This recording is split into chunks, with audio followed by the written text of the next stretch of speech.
Hello everybody, welcome back to the stream. Gonna be playing some more Fire Emblem Awakening today, as usual, Lunatic Plus. I have a couple of goals, so we're approaching Fort Steger right now. And what I'm gonna try to do is my normal strategy where I kind of just move everyone over to the left side of the map and go through here, rather than trying to fight on multiple fronts. So for that end, I put a lot of my high movement units over here, and I put a lot of my best combat units over here. My current idea is that Robin should actually be able to take out enemies without Saria's support right now. So I'm having Robin here. Then my second partnership is Lonku Muriel.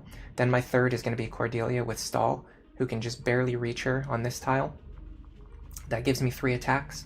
And then because I don't have to send Saria over here, I can put Olivia here instead. Olivia can dance for Robin or someone else and give that person a 4th attack. That should allow us to clear all 4 of these characters in a single turn. I'm going to see, I haven't really done a lot of experimentation yet. I did, earlier this week, I did some experimentation with trying to push on the right-hand side, but there's actually not a lot of enemies over here. And so what ends up happening is you just kind of go really slow and you don't clear any enemies. I think it's a lot better to just go through on the left-hand side. Hello, Big Boss Gaming, welcome to the stream. Hello, Casey Cat, welcome to the stream. How are you? How's everyone doing today? How's everyone doing? So yeah, I just want to get right into it, just start doing some testing.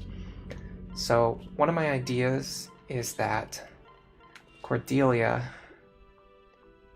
4, 5, 6, 7, 8, 9. Yeah, she should be able to get right into this tile and then hit this enemy right here with a Beast Killer. So what we have to do is we have to clear out those positions.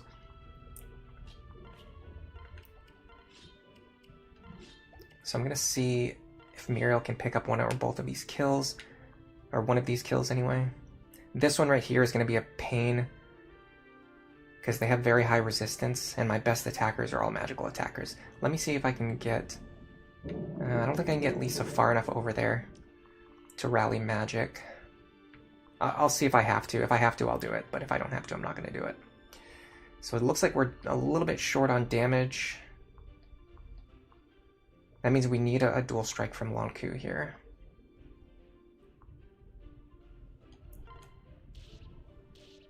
Still didn't get it. Okay, so we need 2 dual strikes from this position next. Okay, it's looking really good on Robin's ability to clear enemies, so that's one good thing. Even without a support partner. Next we would have Olivia here. Dance for Robin. Now I'd like to attack this archer on enemy phase, so what I'm going to do is kill from this position here. It looks like we have enough damage. Now the big question is if Cordelia can pick up her kill or not. We should be safe. Yeah, we're safe from all other targets. So as long as we can kill this guy, or this girl, we can. We're going to take something less than 41 damage, which is fine. I'd rather not, but that's one of the things we can live with if they roll Vantage. Okay. That sets us up really well for next turn. Now all we need to do is just try to get our other units as far out of here as possible. So you're going to go with your mother. Who attacks that tile? It's just you. 30 speed. 24 speed's not fast enough. I would need the Anna pair up.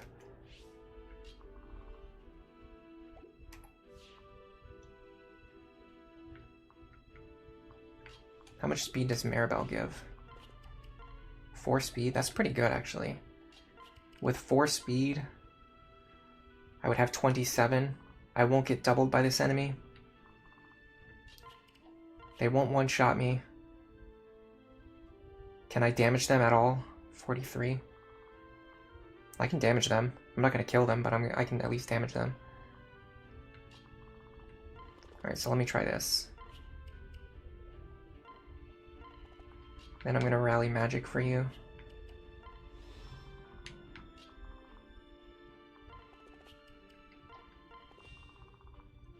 You pair up here.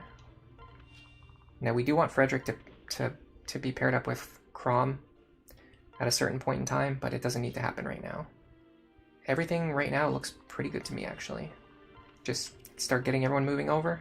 We didn't even need to use any rescue staves. And we cleared a lot of enemies on turn 1. Pretty good start, especially considering this is essentially my first test run. This is just me experimenting. Okay, now there's the problem, is now we're kind of getting a whole host of enemies catching up to us.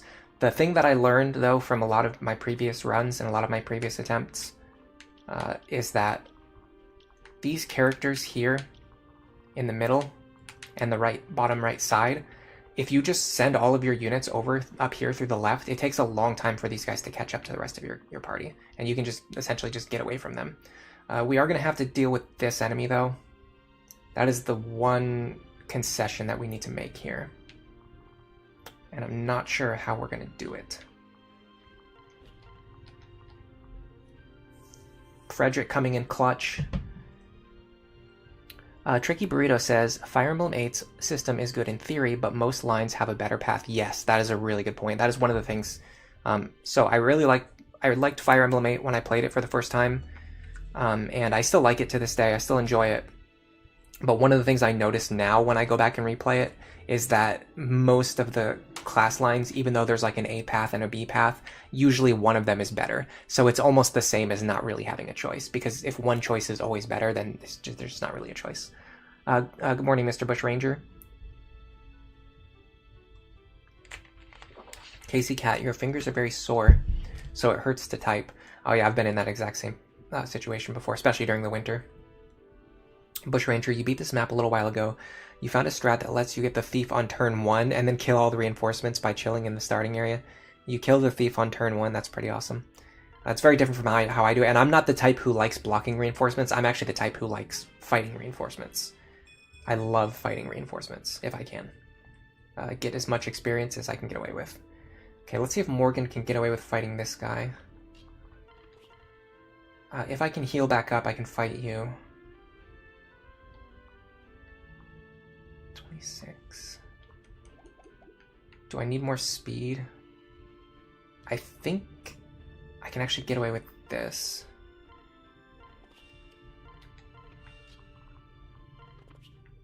Because I want her paired up with her mother if possible, and yes, this works. I do have to worry about a crit chance, but I should be able to mitigate that just by having one pair up partner. I need to get Anna out of here, though. I should have accounted for that. We're still fine, it just means we're going to have to use more rescue staffs than I wanted to. If we're going to have to do that anyway, then let's try this.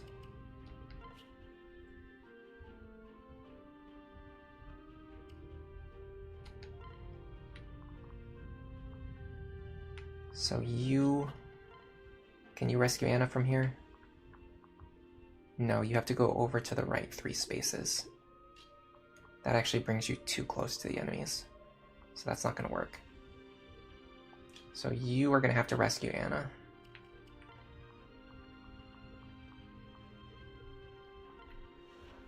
Now I need to heal Morgan and rescue Frederick. You are better for healing.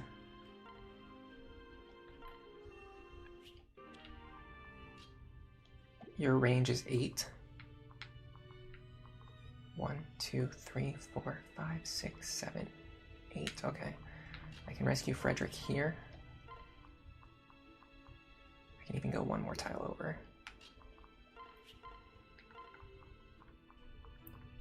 That'll give me an extra tile lead on the next turn. Alright. Now what I'd like to do is draw this longbow guy out.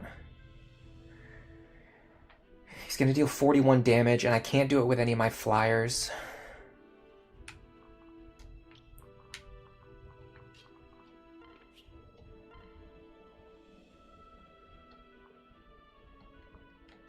Let's go Thunder and Killing Edge. I'm actually going to be playing for crits here. If I don't get them, it's fine. Okay, that's fine. That lowers his health enough that I don't have to worry so much about Miracle. Now, I'd like for Robin to go further if I could, which I think I can get away with. Let me just think about what I'm doing here. Yeah, so this should work. So if Miracle triggers, I'll kill him on the next attack. Didn't trigger anyway. Now, these two can get over here. Olivia can dance for you. And we can pull the longbow guy over like here. And this allows Robin to go a little bit further as well.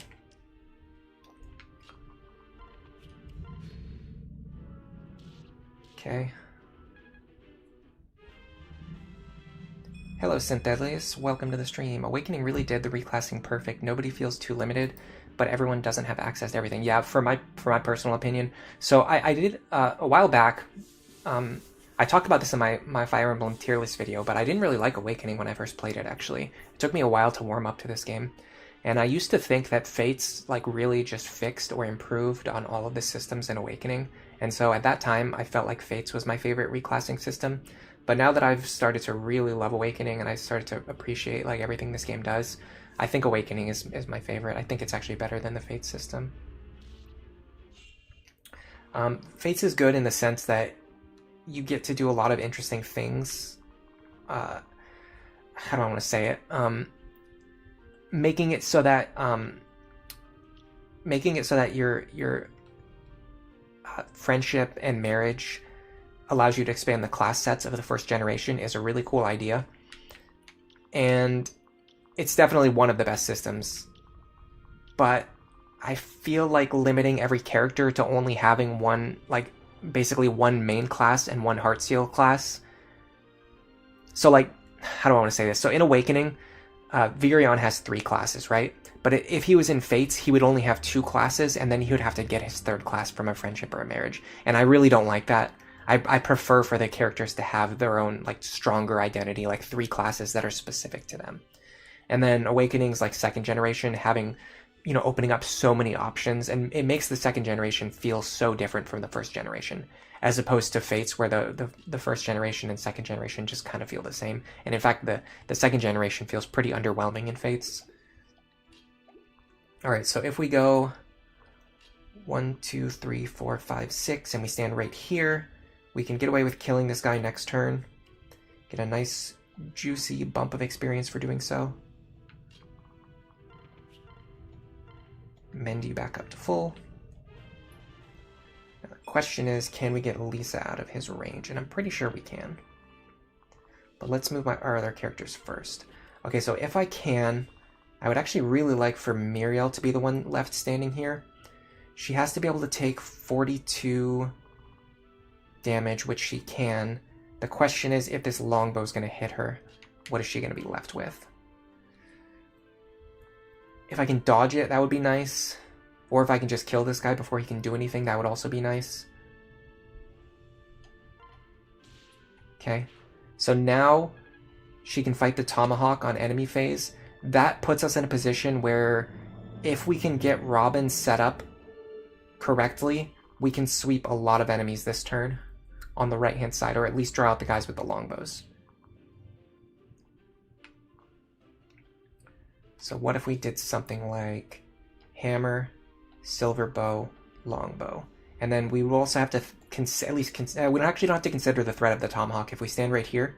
I would like a parrot partner if I can get one, though. It helps a lot with, it gives hit, evasion, crit. So let's see if we can actually take all of their attacks. 41 plus 41 plus 43. That's 125. We'll take 32 damage. We could actually take it right now without even healing. So that's a pretty good sign. Who has the physics staff? Probably you.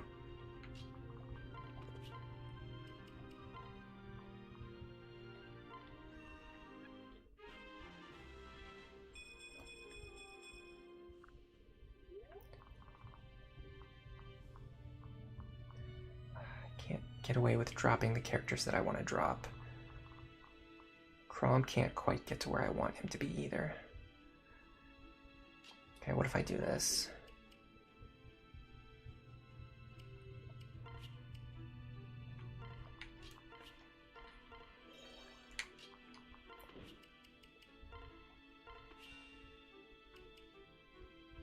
Does pairing up with Cordelia help me in any way? Yeah, it might.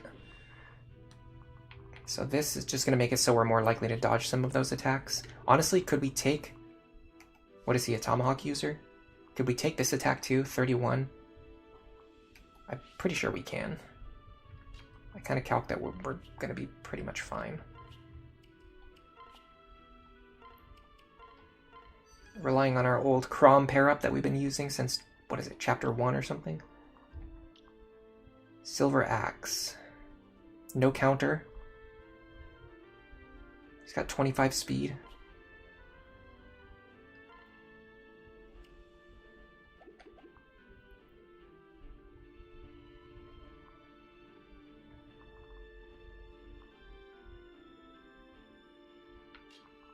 Gotta get you out of here.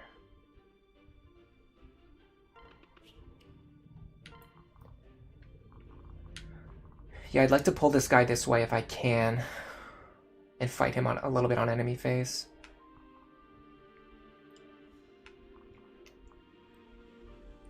I gotta find a character who's capable of doing that combat.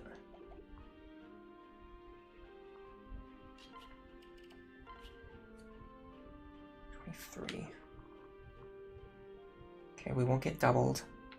Take 44 damage. Minus 18, that's fine, we take that. This feels doable.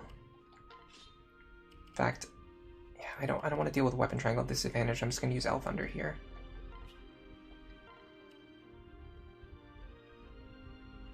Silver Axe.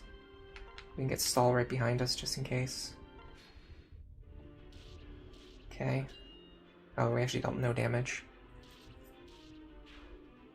Be nice if Morgan got a level from that. Not quite, though. Okay, so Robin should be able to sweep probably 3 enemies here, and then the guy with the longbow is just going to be left standing. Man, these guys are tanky. Remember, we used to be one-shotting like everything on the map. Am I going to use one-turn clears on any of the following maps? Probably not. I can't think of any map that I would one-turn clear. Typically, even if I'm gonna do like a boss kill to finish a map, and I talk about this all the time too, but it's fine.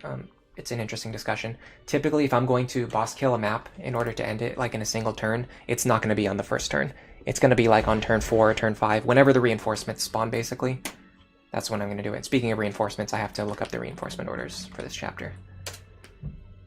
We're currently on turn 4. I think the reinforcements come on turn, like, it's late. It's late on this chapter, I know that. Like, we've got a couple turns to set up.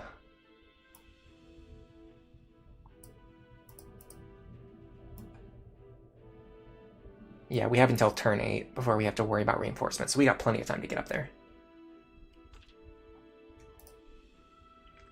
Good morning, TV. P6818, welcome to the stream. You hope everything's going well. It actually is going very well. Our little Morgan training project is going well. Blade Dasher, welcome to the stream. You like the DS duology lets you freely reclass, but things like weapon ranks and stat caps still makes the unit have an identity. You could make Navarre into a Draco Knight, but he loses his sword access. Paladin is nice for most of the game, but by the end, you need the Swordmaster speed cap to avoid being doubled. Yeah, I actually do like the reclassing in Shadow Dragon and Mystery of the... I'm pretty sure New Mystery of the Emblem works the same. Salutations, welcome to the stream, Mr. Max. Hello, Asius, as well, welcome to the stream. The class you love from Fates is Master Ninja. Yeah, especially with Soul, like, as you mentioned, but just in general, ninjas are really good in that game. Alright, so we are getting a little bit overwhelmed here. I'm not super concerned about it. This guy having counter is probably the biggest issue I have right now. What I need to do is kill this guy and then rescue the... Whoever picks up this kill, I need to rescue them back to safety.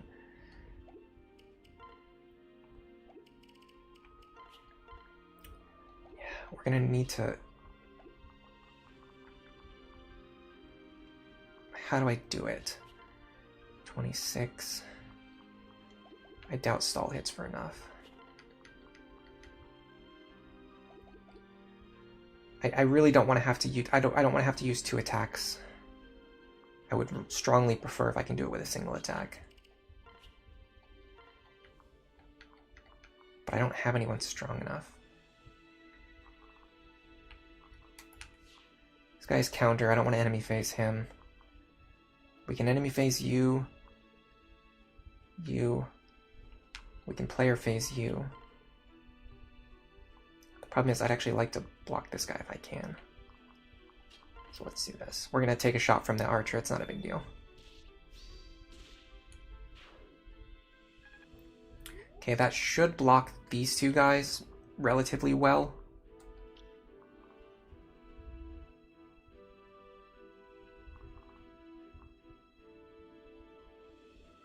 Okay, I do see something that works in my favor. This guy unfortunately has Vantage. That means we're going to have to take a hit from him. I wonder if Anna can take it. 42. Pretty sure she takes it.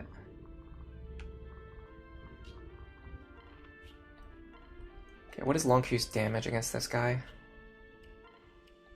27. Minus 16. We can do 11 damage. Might be 12 with Weapon Triangle.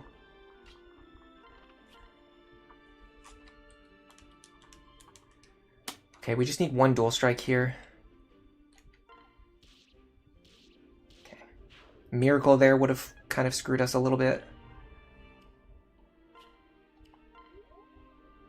Now Anna should be able to grab this kill, I think.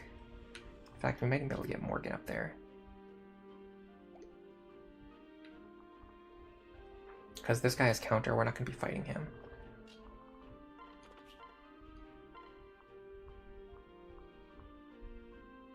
Yeah, I don't need to physic you yet, so let me wait. I'd like to heal you and then move again. So let's try this.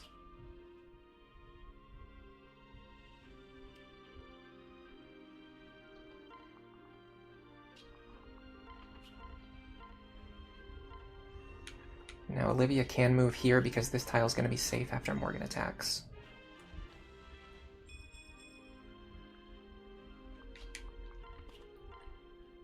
Okay. We did have to play around a 1% crit there. It's whatever. Sometimes you just have to accept it. Am I going to promote Morgan at level 10? Yes, I am, for sure. There's no reason to keep them in Mage. This late into the game, you need the promotion bonuses, and the reason to stay in Mage would be so that you're still gaining good experience while fighting unpromoted enemies. But there's no unpromoted enemies left, so we might as well just promote and then get the experience from fighting the promoted enemies. Like we'll get good experience either way, so we might as well just promote. All right, we have to stay out of his range because he has counter, so let's try to. I want to try to get a good rescue off here if I can. What is his range, actually? Here? Okay, so we got plenty of space to maneuver.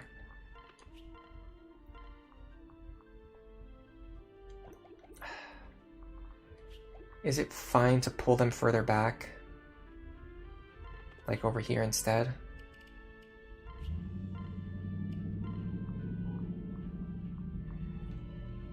Maybe. Yeah, I think this is okay. I have to get these two unpaired too. I had to pair them up early on and now they've just been stuck together for so long. It's causing a lot of problems.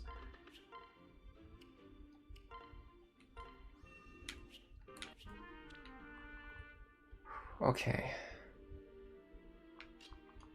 Can at least unpair these two. So this turn, Robin should be the only one who has to get into any fights. I actually needed that dual strike. Actually, it still wasn't enough even with the dual strike. That's fine though, because someone else can run in and grab the kill now.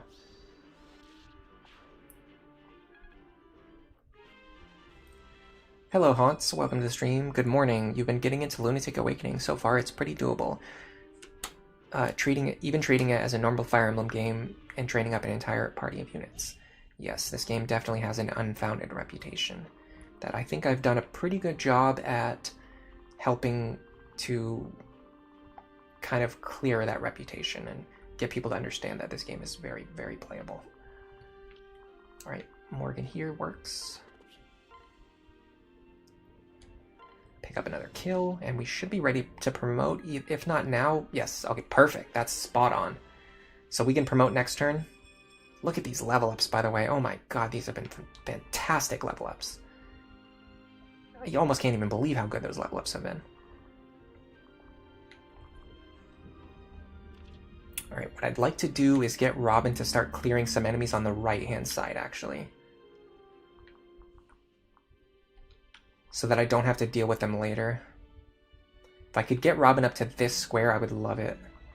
How likely is that? 1, 2, 3, 4, 5, 6. I'd have to get here and then dance. That's probably not happening. Alright, so let me just do the following.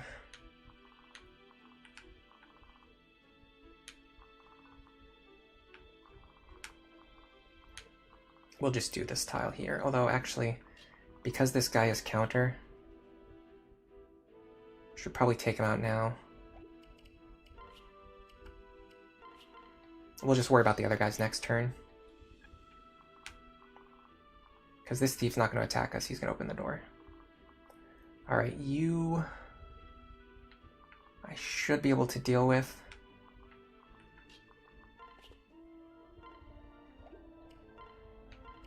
Give me the silver lance.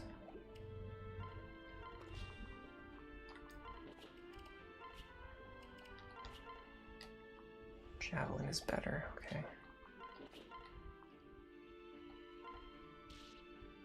Just need to get his health low enough so that someone can one-shot him. He doesn't have Vantage.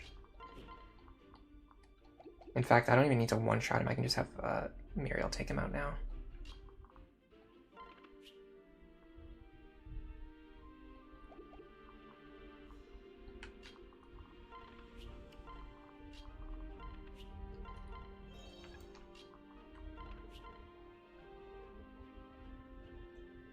Okay, if Long Q doesn't get this dual strike... In fact, no, we can just do it. We can guarantee it with Hellfire. Or even Elwind.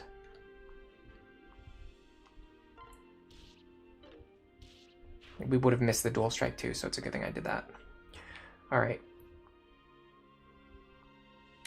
Tomahawk and Silver Bow. Okay, I don't want to take attack from the Tomahawk and the Silver Bow, so I'm going to relax for a turn.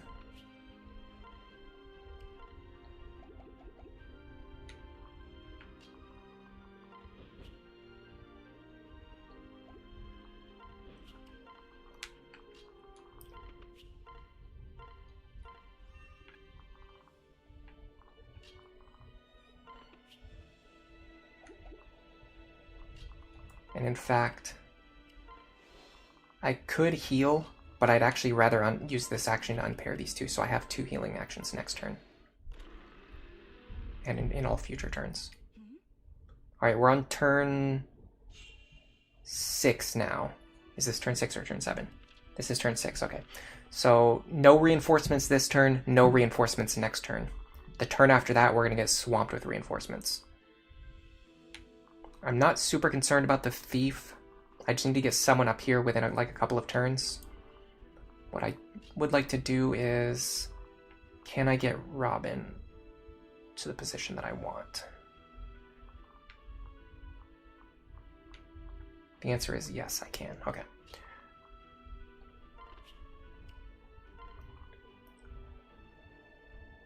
I'll use Frederick for this.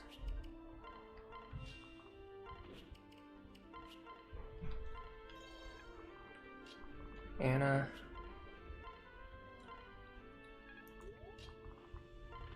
This is going to allow us to draw out some enemies.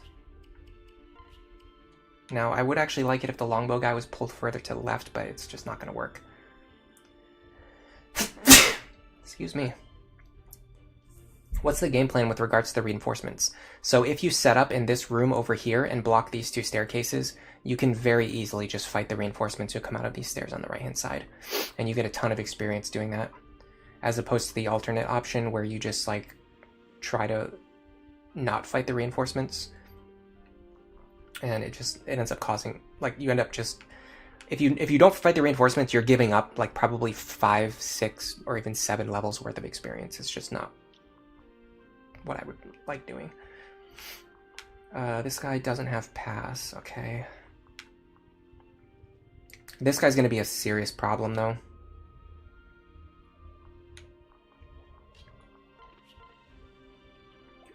I'm going to do...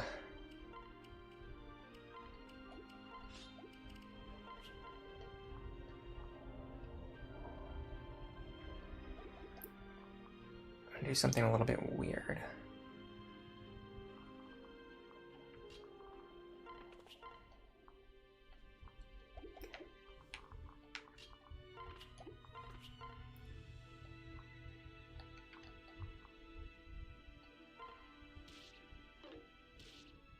Nice crit. Beautiful crit. Alright, so I want to start getting my units up to the top side of the map now. Which means I'm going to have to be a little bit weird with my maneuvering. Like, I'm going to have to just burn rescue staves just to get across the map quickly. In fact, these two just end up pairing back up anyway. Mildly amusing.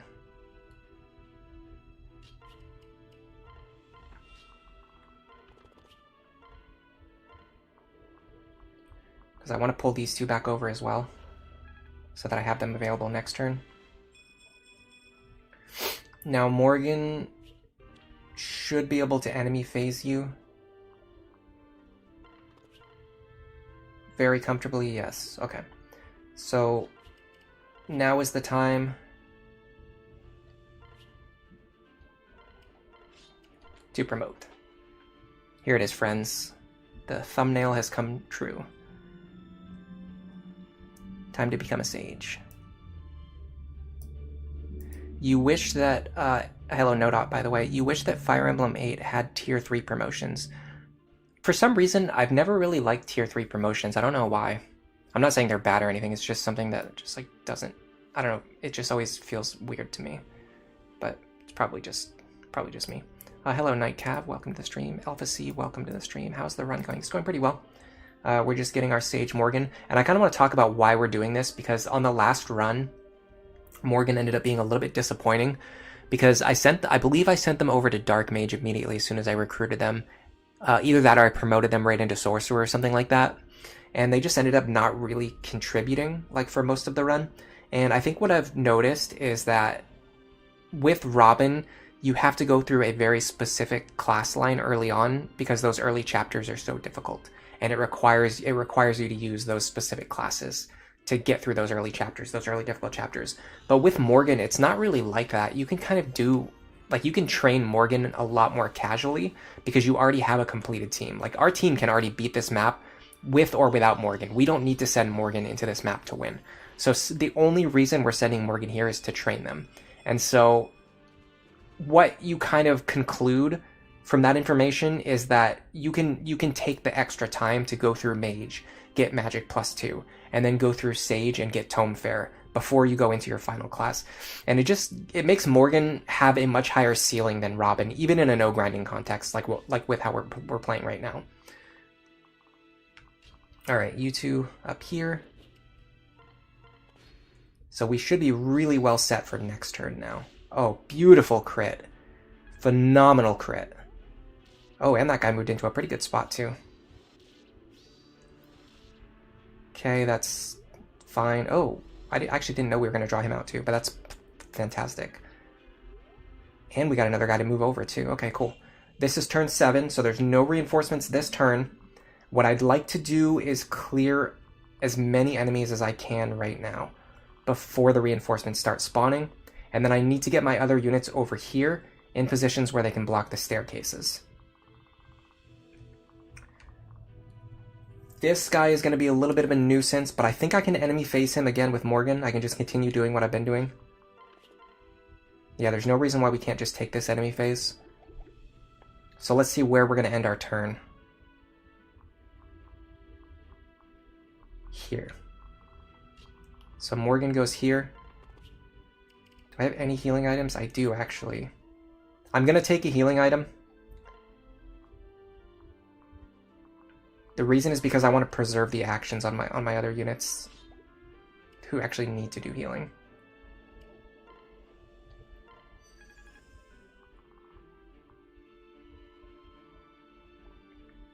Is there any way I can wipe multiple enemies here, get into this position, and move my other units to the left? Probably not. That's a pretty high demand. That's a lot of actions. These two are going to need to get rescued.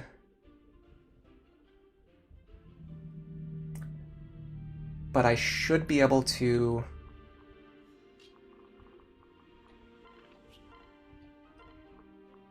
do something like this.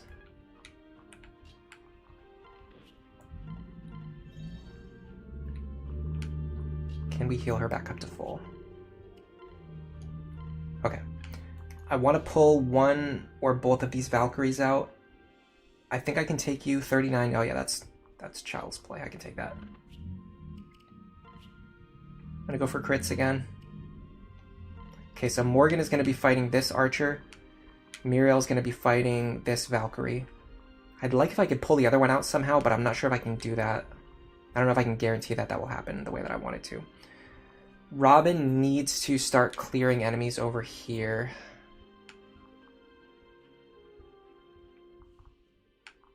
Is there any way that Cordelia takes out one or both of these guys? That's going to be tough because he has counter, unfortunately.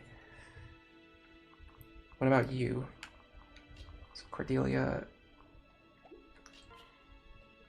Let's say we're using the shock stick. 23. We're just not fast enough is the problem. Because otherwise Morgan's going to get hit by one of these guys. I didn't really consider that. I can reposition to avoid that, though. Hold on. It's just going to burn a rescue staff that I didn't really need to burn.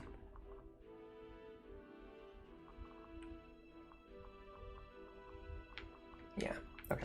I'll just pull Morgan over here. It's not a big deal.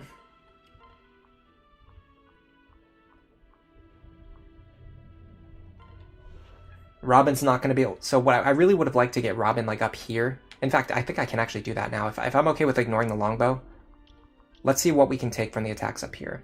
We can take your attack.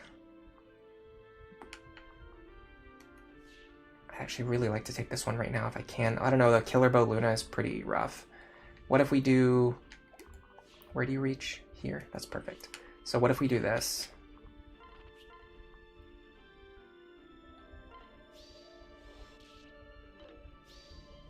Okay. Now...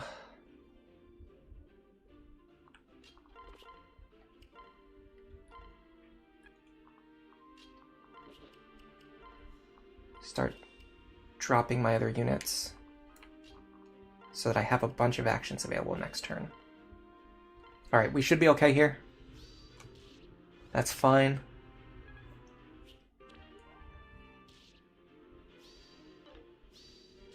That's fine. This is exactly what we wanted.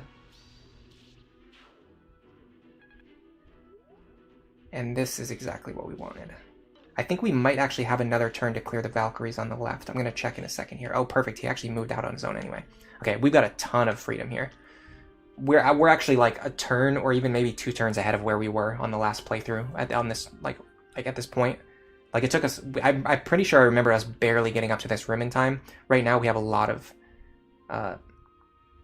extra turns to just like mess around and get into a better position. Yeah, Sage Morgan's going to be really good for this team. Hello, John. What in the chess are you looking at? It's called Fire Emblem. It's a strategy RPG series that's kind of just been around for a really long time. Started on NES. There's been games on pretty much every system up into like Switch. It's just like an anime RPG, but with like really heavy focus on strategy elements. And what's interesting about what I'm doing here is that I'm playing the game on like pretty much the hardest difficulty mode that's ever existed in any Fire Emblem game in the entire history of the franchise, which is fun. Alright, so from the Eastern Stairs, there's going to be heroes with silver swords here and here. There's going to be a war monk here and a sniper here. I'd like to fight the sniper if I can. Let me see about this. 1, 2, 3, 4, 5, 6. Okay. 1, 2, 3, 4, 5, 6. I don't think I can clear... The problem is if I stay in range, so I want to fight the sniper, but if I stay in range of the sniper, I'm also gonna have to fight the guy who comes out of here. And if he spawns with counter, that could be a serious problem for me. What I can do is just kill these guys this turn by standing here. This will keep me out of range of everything else and only leave me in range of these two guys. This killer bow crit might be a problem though, so let me see how much damage he's actually going to do. 42 minus...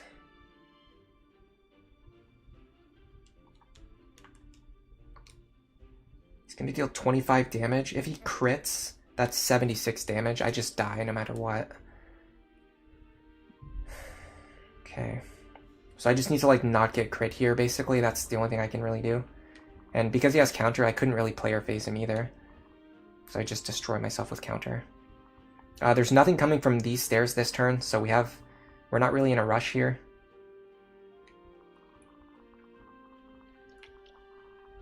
I could even jump over here and attack this guy in one range if I need to. Do I have anyone fast enough to do that? Probably not.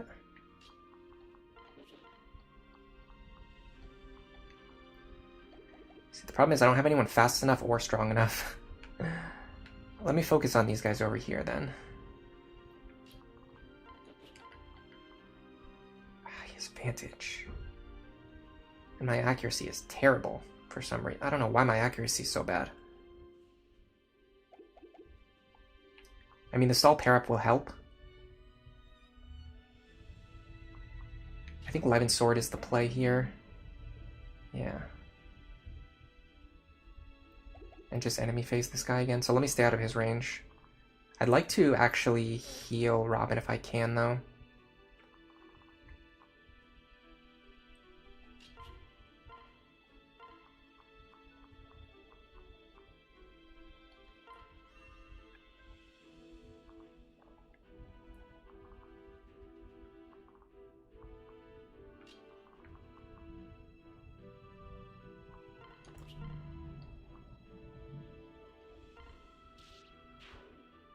Take you out.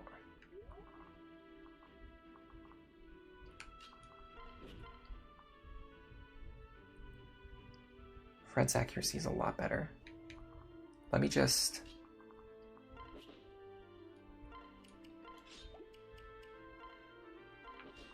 see if this is workable. I really don't love that accuracy. That's really bad accuracy. How much damage are we going to take? Something less than 41. That's fine. The guard helps a lot. Because we are struggling. Alright. So what if we do...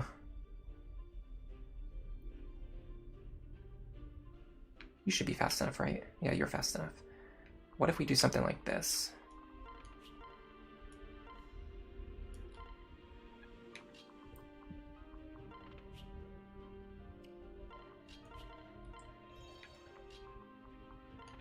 Now we won't take any damage.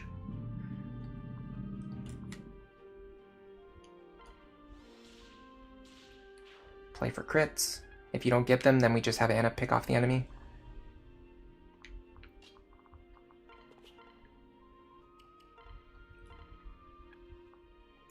Let's unpair these characters. And heal you back up. Okay, so the only way this goes wrong is if Robin gets killed with a critical hit. So let's...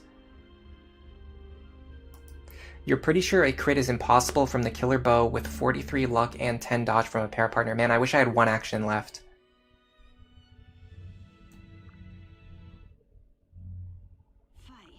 What?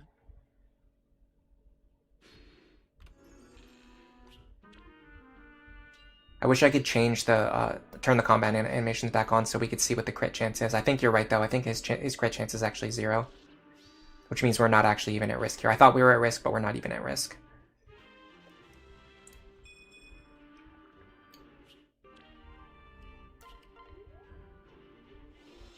But yeah, now what we can do is we can use this area right here as our safe base of operations and just block these two tiles these staircases, and if nothing ever comes out of these stairs, then all of our characters in here will be completely safe, and then we can just kind of chip away at the incoming enemy groups at our leisure. I need to see what's spawning this turn, though. So it is a hero and a sniper from here, which we're going to block, and then a war monk from here, and a hero from here.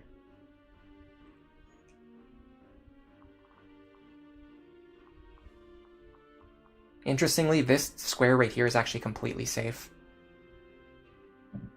So if I wanted to block this tile, I could, or even if I want to just like stand down here and fight the war monk when he fight the hero when he comes out. The problem is, again, I don't know if the hero is going to spawn with counter. Like this guy spawned with counter, for example.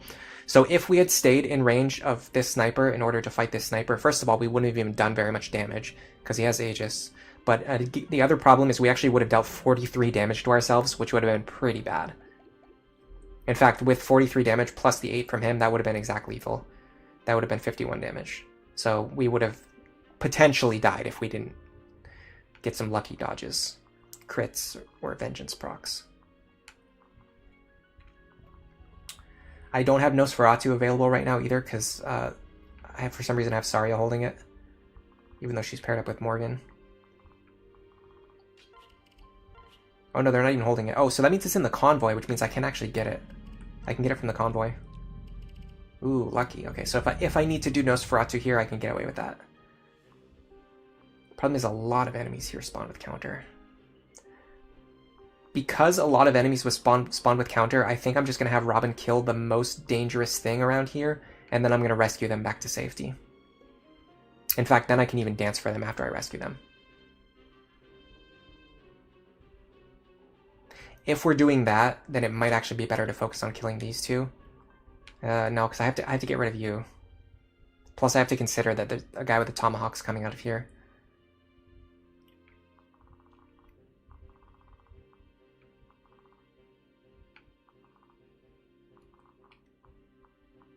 As long as I kill this thief before he escapes, I'll get the Seraph Robe. I'm not worried about that so much. I mean, in theory, it's probably better if we go do it sooner rather than later. But him have his counter is kind of annoying. Do we have anyone who has 37 magical attack? Yes, actually, Morgan can one-shot them. Maybe we do that.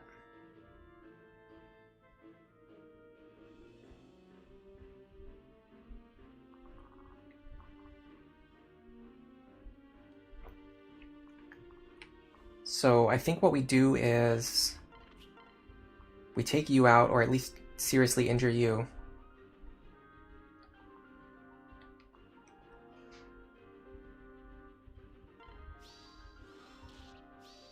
Nice vengeance procs. Crom couldn't quite get the job done, but it's okay because now we won't actually defeat ourselves with counter damage anymore. So if we can get Robin to end their turn within range of these enemies... the problem is Pharos is going to waste a Fortify staff use, which I don't love. Oh yeah, actually if Pharos heals them back up with Fortify, we're still going to take counter damage. So that's actually a huge problem. We have to stay out of this guy's range. Alright, let's rescue Robin over here. Should be able to reach. Just barely, but yes. Now we dance for Robin. And then Robin blocks... let's heal Robin first. What about pass? Okay, these two don't have pass. So we heal Robin. Robin blocks this tile, so I don't have to fight the guy with counter.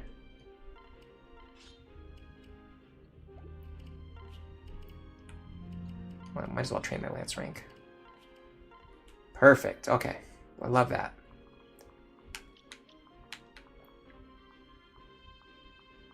In fact, if I put Muriel over here, I can use Muriel to enemy phase the guy with the tomahawk. I wish I could stand next to Robin to get the boost from Solidarity, but I can't do that. Oh, hold on a second, that doesn't work. So now I have to fight all those guys. Why did... Was I just, like, perfectly... Hold on. I think I was, like, blocking the... I do this sometimes. I just don't think about what's going to happen after my characters move. I wish there was some way in the game, like some setting you could change it that's going to show, like, how the enemy movement range can change after you move your units, before you move them. before you commit to the movement. So, okay, so yeah, I was actually standing in the exact tile. So because I was standing here, it prevented the Valkyries from getting over here and attacking these tiles. But then once I moved out of that spot into a spot where I wanted to stand to fight them, it actually opened up the possibility for them to move in and attack me. And I don't want that to happen because Muriel can only fight one enemy safely per turn. I'm going to have to burn another rescue staff on this, which is really stupid. I also should have rallied magic. There's no reason not to do it in that situation. I don't know why I didn't do it. Ooh, wow. What a level up, huh? If this thief attacks me, I'll one-shot him. If he doesn't, I'll just kill him next turn, I guess.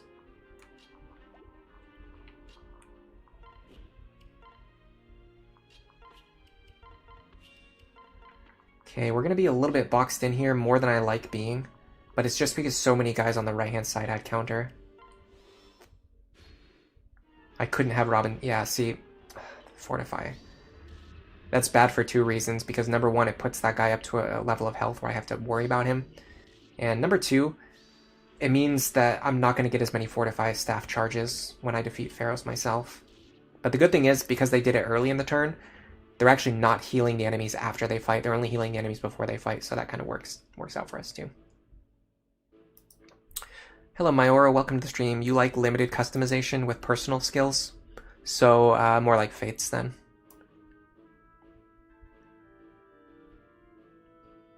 Pokeblock, welcome to the stream. You said that in Fates, if you hold the L button before combat starts, it allows you to see the animations. I've never tried it before. I'll try it next turn and see if it works. I did not even know that. Okay, so yeah, he doesn't try to fight. He tries to run away. So that's fine. We'll just pick up our kill there. Free Seraph Robe. Alright, we got a lot of stuff to worry about. Let me see where the enemies are spawning this turn.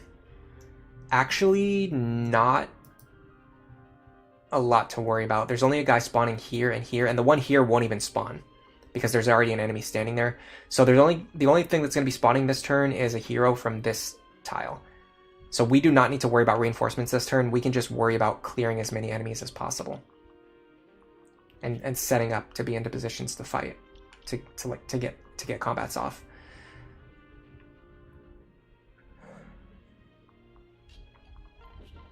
God, these guys have crazy avoid.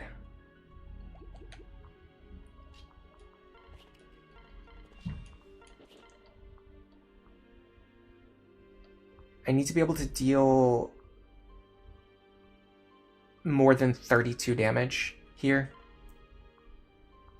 Let me grab the Silver Lance. See if I can do it without wasting Beast Killer charges. Yes. Okay. That's one down. Getting closer to Gale Force, but not as close as I would like.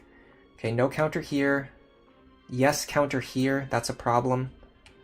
Counter here as well. That's a huge problem. Okay, we've got a lot of guys with counter. God, so many of them have counter. It's actually mind-blowing. We can definitely make this work. We're just going to have to really push a limit here.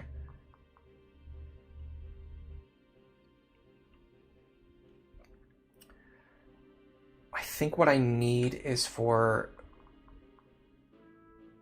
I know what I need to do.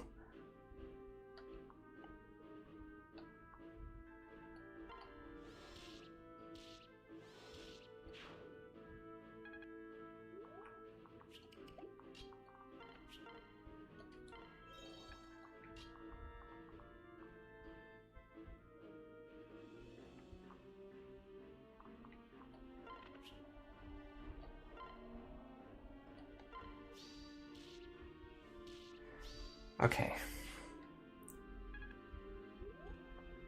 Now the tricky part is going to be rescuing my characters back into the right positions and also blocking this staircase. I need to...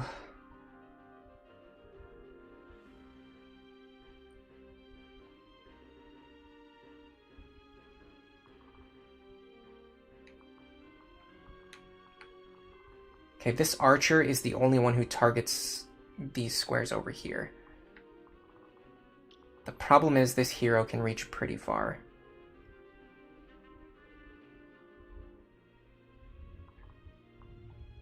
We can definitely do Muriel.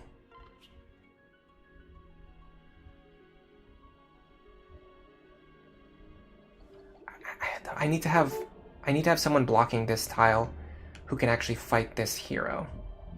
Who is that?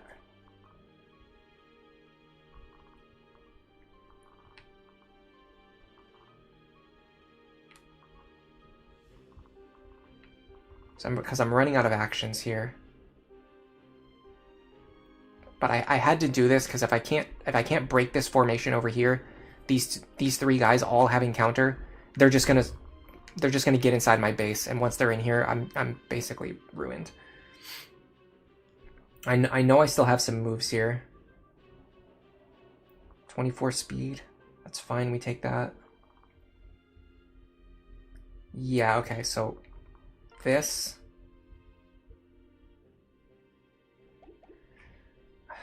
I need them to move in a different order than what they're moving in. I hate when that happens. Okay, well, what if we just do this instead? 32 we take. Okay, so do it this way.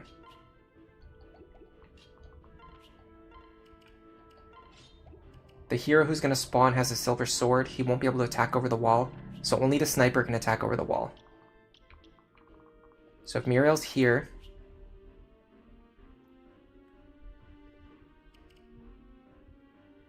rally magic for Lisa. Your best pair up is Frederick, which is actually good because we want you to have a little bit of physical defense. What has he got? A sword. Pair up here. You are going to rescue Robin back to safety.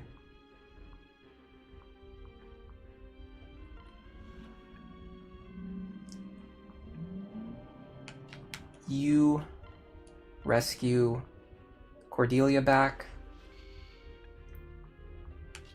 You rescue Olivia back. You heal Robin for next turn. I think we're okay. Nice take. Now I think Lisa's out of range of everything else. I hope she is, otherwise I miscounted. Oh, I pressed L, but I might have pressed it too late. Because I forgot. Alright, so now we've got enemies jumping into our base. The good thing is, this turn, the reinforcements are... The reason I'm not reading chat right now, guys, is because this is a very extremely complicated sequence of turns to play out. Basically, everything from turn 8 to turn 13 on this map, you have to be extremely thoughtful about what you're doing. So right now we're on turn 11. So there's going to be a hero here, a Valkyrie here, which we can block just by standing on these stairs, a hero here, which is not going to worry us this turn. No, a hero here and a sniper here. So the only reinforcements this turn are reinforcements over here that we don't need to worry about. So as long as we block these two staircases and have a survivable position on the right-hand side, we'll be fine this turn. I think we can use this turn to clean up all the enemies, all the dangerous enemies that are left. Like the ones with counter, for example. Like this guy right here, counter. Yeah, we can take him out.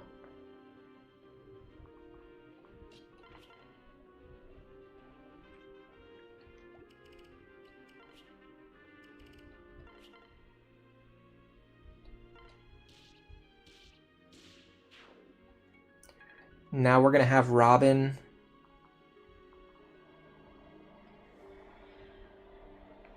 Problem is that this guy having pass causes some issues for me. But I think we're still okay.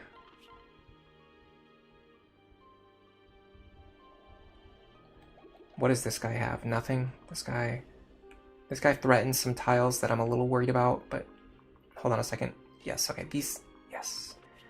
Gosh, remember when I said, remember when I made that decision between sending Saria into either Sorcerer or Dark Knight, and the whole reason I made the Dark Knight decision was to get that +1 movement. That has really paid off big time here, because there's been so many cases like this right here, what we're seeing right now, where just having that extra +1 movement is just giving me the extra power that I need. I wish I had a little bit more speed, but we'll be fine. We can chip this guy, potentially maybe pick up a kill. I doubt it though. Yeah, even with a dual strike, it's not likely.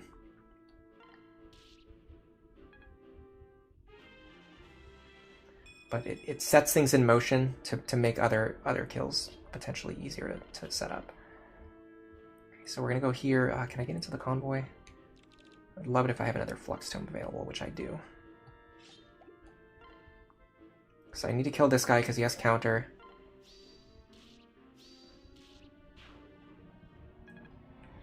Okay.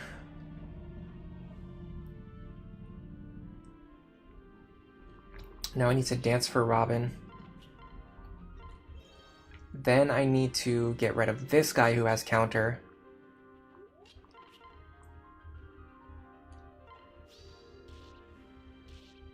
Okay. Now, what does the archer actually threaten? Is he only threatening Muriel right now? Muriel and Robin? That seems to be the case. So if we heal Muriel up and get rid of this guy, we are going to be golden. Can we get rid of this guy? That's the big question. The answer seems to be yes, pretty comfortably. So you're gone. Now,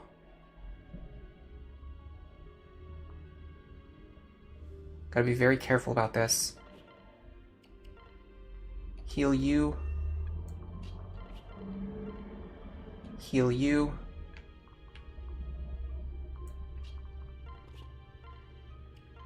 Heal you. And you block the back staircase. Okay.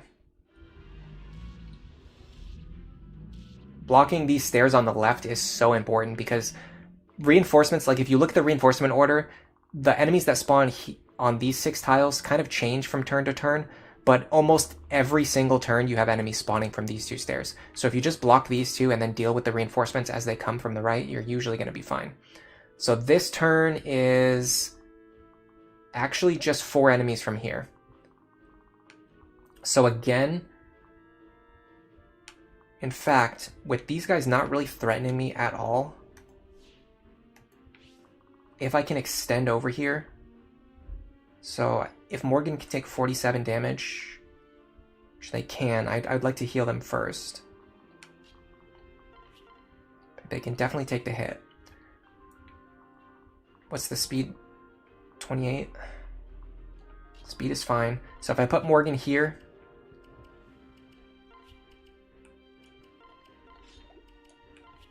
and then put Robin in front of Morgan,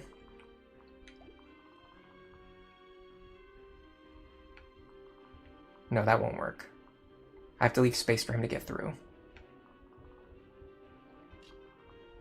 It's a little bit unfortunate because I would prefer to get Solidarity if I could, but it's not an option, so we'll go here instead. Robin should fight and kill the archer. Morgan should fight and probably not kill this guy.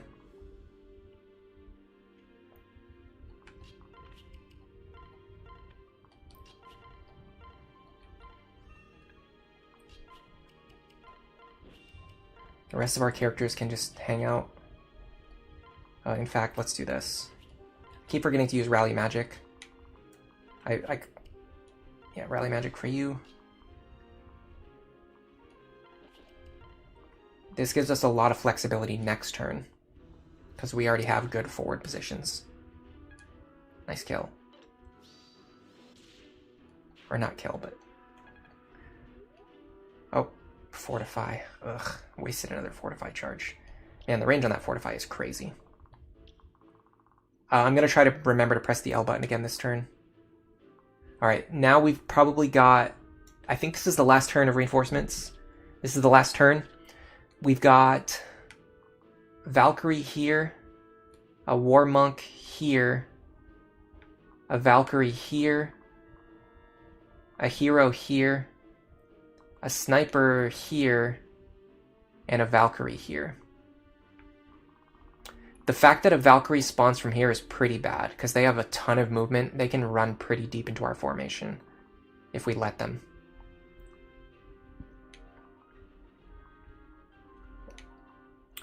The good thing is, these 4 enemies actually don't threaten Robin.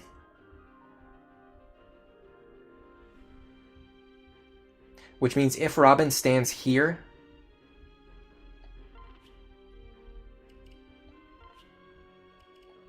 we should be able to enemy phase sweep these 4 guys. I mean, I can calculate their damage just in case, but I should be fine. 39 plus 45 plus 43 plus 44. And no Luna either, so that's pretty lucky. That's minus 33, minus 33, minus 26, minus 26. We're going to take 53 damage. We'll be totally fine. I'm a little scared of this guy right here. I feel like there's a small chance that he might just move into one range. And I've seen them do that. Like it happens very rarely, but there's weird situations where the enemies will move into one range and attack you, even when they have a 2-range weapon. And if he does that, I'm going to hit myself for at least some counter damage, which I don't know if I can comfortably take.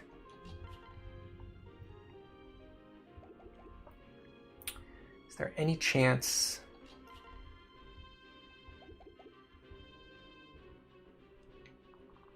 No, I don't want to stay in that guy's range.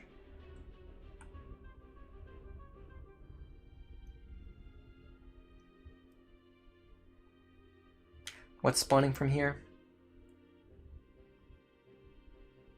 There's actually a war monk with a tomahawk here. That's 1, 2, 3, 4. 1, 2, 3, 4, 5, 6. Okay, he won't be able to reach Robin, so I'm not that worried about him.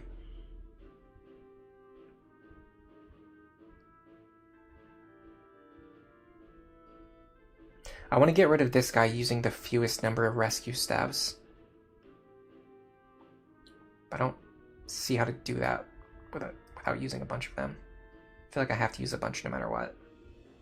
You know what I could do is... No, I can't enemy phase him, because if I... Or, sorry, I can't enemy phase this guy, because if I do, I have to enemy phase him. Yeah, there's no tile that only he reaches. In fact, it's probably more likely if there's tiles that only this guy reaches, which actually might be the play, if you think about it.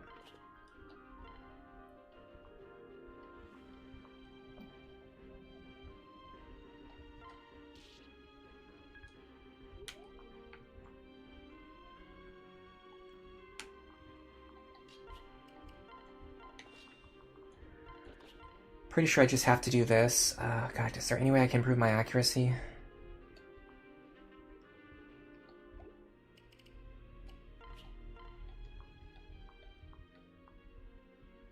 It's gonna have to be this. That's fine. Still hasn't gotten any kills for a while. Alright. So, time to start rescuing now.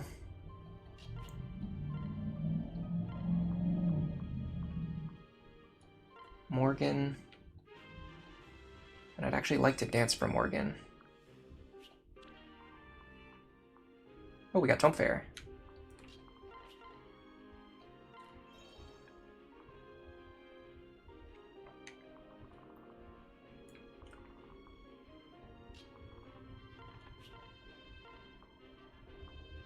Pull stall back over. This should allow me to figure out how far this guy actually reaches, which is not as far as I thought. Okay, so if I put Morgan up here, I'll only have to fight this guy, which Morgan should be able to take. I do need to make sure I heal them.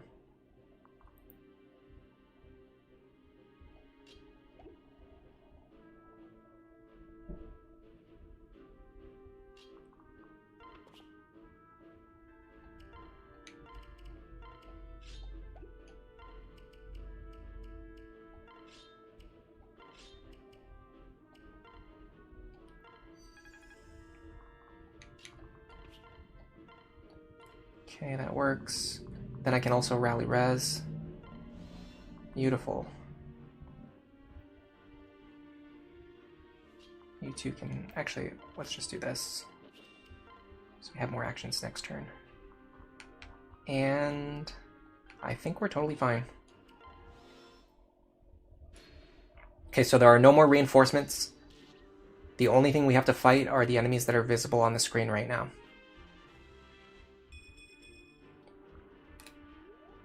Yeah, I'm pressing the L button and I'm not getting any animations, by the way. I'm holding it down right now. So we'll see. The next enemy's going to attack. Yeah, no animations. So I guess that's only Fates, maybe.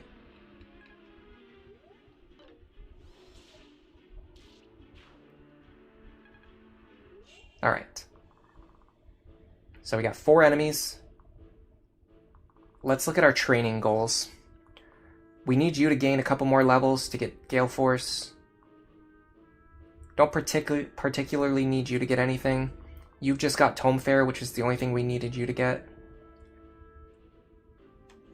Which actually means we can recruit Laurent sooner rather than later. Stall doesn't particularly need anything. If he gets Luna, it's good, but if he doesn't, it's fine.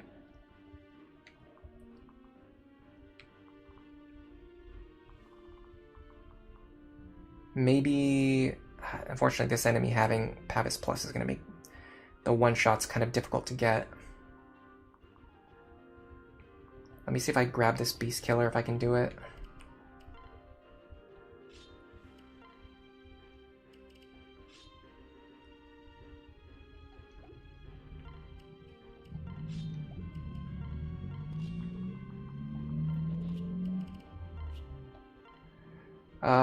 No, that's not enough. So we're just gonna have to let someone else do it.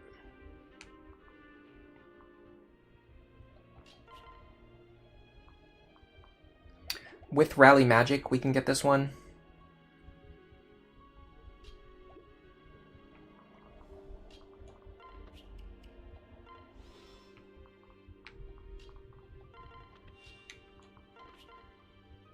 Yes. Okay, I'm seeing the vision here.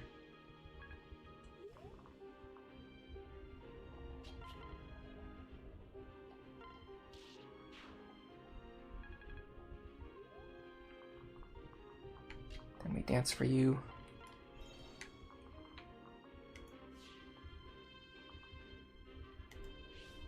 Okay. If Robin takes out the one with the silver bow,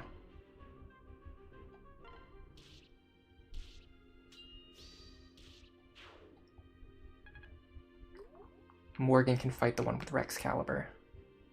We should probably heal first before moving. Do something like this. Get a rally defense as well, or rally resistance. So we got rally magic, rally resistance working in tandem here.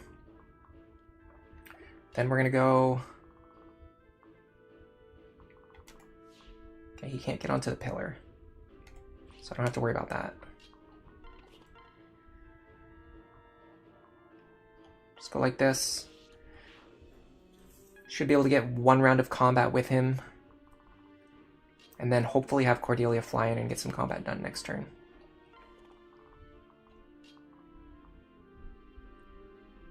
Where's Anna? I'm gonna need Anna to go up to the top left to get that other chest. Okay. Very happy with that. I should be able to do another combat without any risk. Yes, everything that I see on the screen is guaranteed to happen. No risk. And then, so not only is Morgan getting some chip experience there, but we can also have Stall swoop in and get the kill that we wanted him to get. Maybe. If we can guarantee a kill here. Let's see if this does it. I do not like 89. Is there any way to improve our accuracy? Yeah, actually.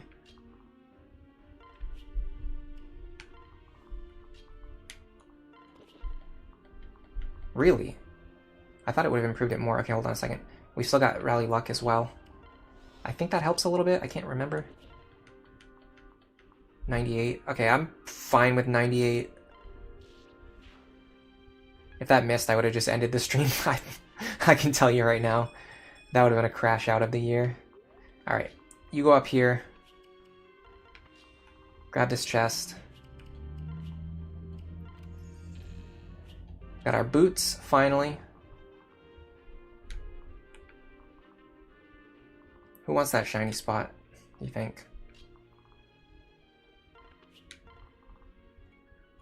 Honestly, pretty good for stall, actually. I should have had Olivia and stall work together there.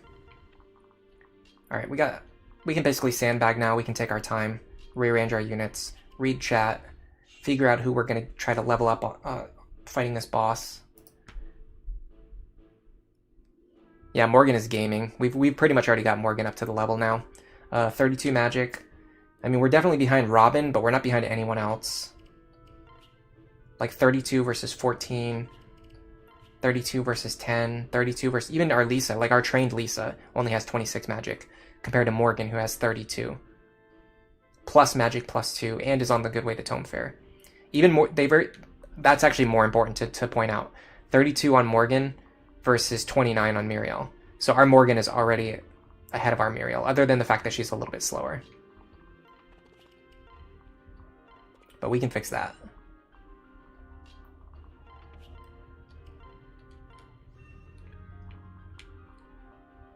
Alright, so I actually want Stall to get this shiny spot. But we can kind of take our time on that.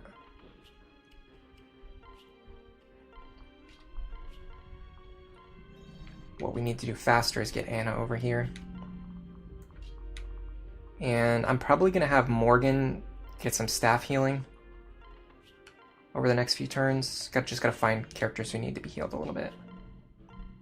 Both to increase their staff rank. And to get some experience.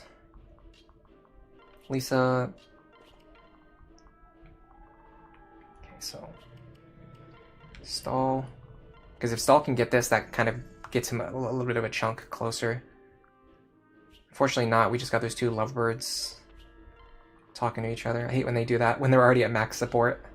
It's so frustrating. It's like the worst possible thing to get. It doesn't benefit you in any way.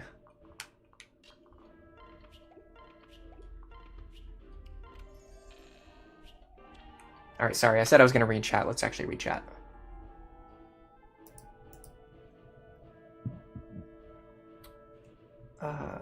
You like lethality more than you should? Oh man, I love lethality. It's one of my favorite skills in this game. Astra is good on bow users for sure. Yeah, warriors and assassins. And snipers, sniper longbow. Oh, Red Watcher's asking what is the best proc skill in the game. A lot of people say it's Ignis. I'm not sure. But I think probably the most popular answer would be Vengeance. But then again, I'm not sure because Vengeance is a high skill ceiling to utilize it properly. So like a lot of people don't understand how good Vengeance is because you have to really, like you have to know what you're doing to use Vengeance properly. Otherwise you just actually end up hurting yourself rather than helping yourself. But on the other hand, if you do know what you're doing, Vengeance is like really powerful. So it's like the most powerful and most consistent strategy in the game if you know what you're doing. So it's kind of like a double-edged sword. So to people who aren't really that good at the game, they might think that Vengeance isn't really that good. But the better you get at the game, the more you realize Vengeance is just like broken. Alright, so we're going to need Rally Res. We might need Rally Magic. Who do we want to get some combat here? Honestly, Cordelia, if we can. If Cordelia can take a hit and she can deal damage, I would be very much into that. We've got a throne. So we can actually break her weapon if we want to. Or at the very least, we can just fight her for like a good number of turns.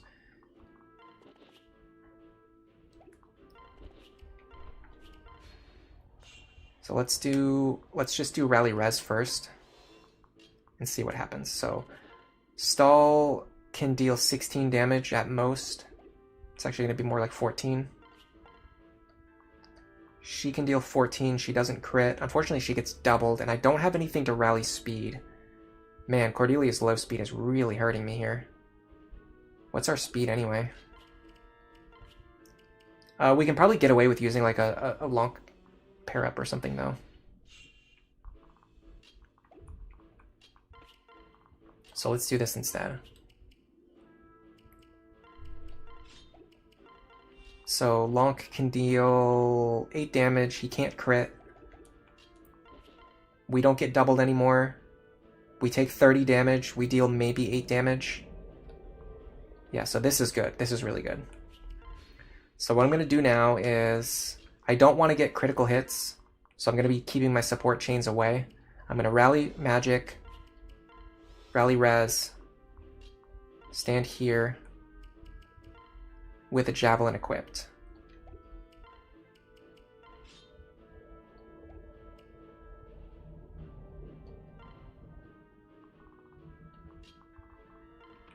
This should allow me to get chip experience on Cordelia, unless I'm missing something crucial. Doesn't seem like I'm missing anything. Okay. So we can get 5 rounds of chip experience at least. That'll get me closer to level 15. And while we're doing that, we can also have Morgan get experience for healing.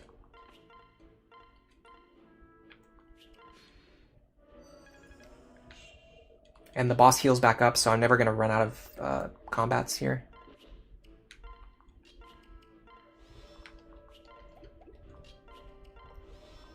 So that's 2. Missed. If I miss, I don't get experience, but I do still get weapon rank, which is kind of cool.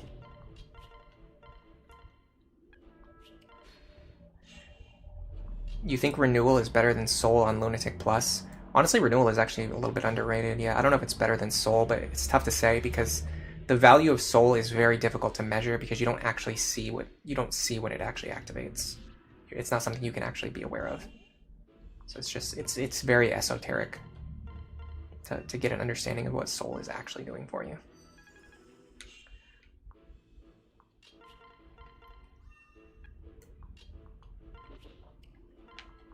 I do think Renewal has some value for sure, though. Because there's never really a... Well, okay. Unless you're specifically running like a Vengeance Wrath build, there's never any downside to just getting free healing every turn. That was number 4, by the way.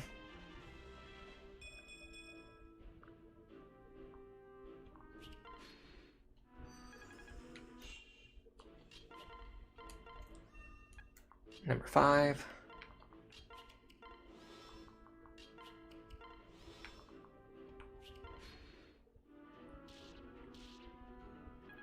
Okay, so I think what I want to do now is just try to have one character lower the enemy's health enough so that Cordelia can run in and get the killing shot. The problem is, it's actually pretty difficult to make Cordelia's accuracy consistent.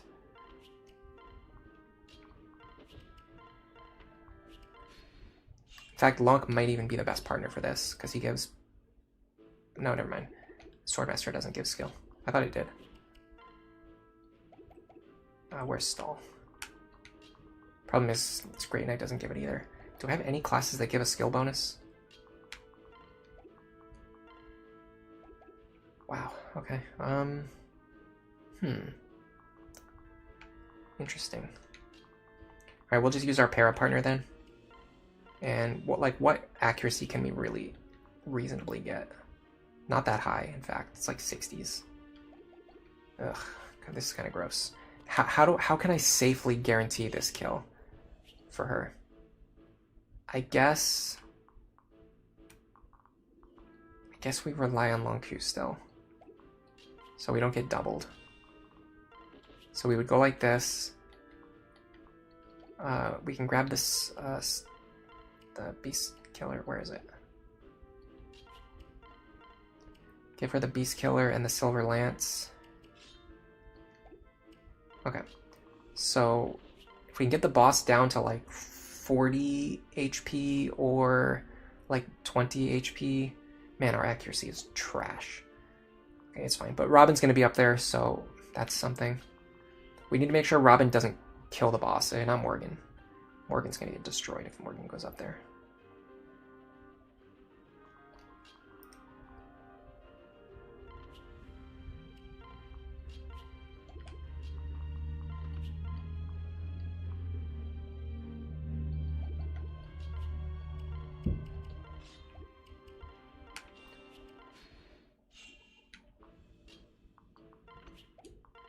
Yeah, we want to fight without killing. How do we accomplish that? Hold on, we need to not have a magic pair up in that case. So I want to set them to a very specific HP value. Problem is, without our pair up, our accuracy gets dumpstered. Okay, hold on a second. Give you the wind tome. Equip nothing. Pair up. This is, okay, this is accurate, consistent. There is a 5% crit chance we need to worry about. We will deal... in fact, actually, because of Aegis, we're only going to deal like 23 damage. So hold on, we actually need to be doing more damage, not less. What if we do... Rally Magic, Rally Res.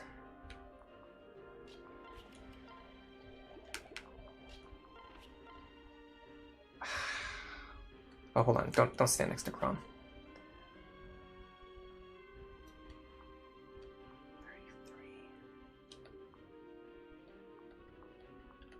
33. 32. 31. We can deal 30 damage. That will leave the enemy on low enough that we can kill them with one hit with the Beast Killer. The problem is if we crit. If we crit, we instantly destroy the enemy. And then Robin gets all the experience, which I mean isn't the worst thing in the world, but Robin's already got capped magic. So we're really looking for ways to feed experience to other characters.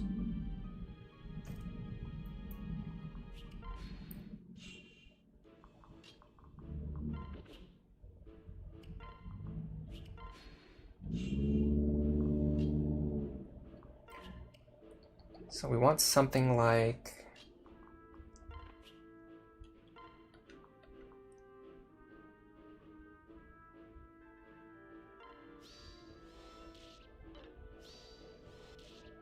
Okay. Now we would go... Hold on a second. 26.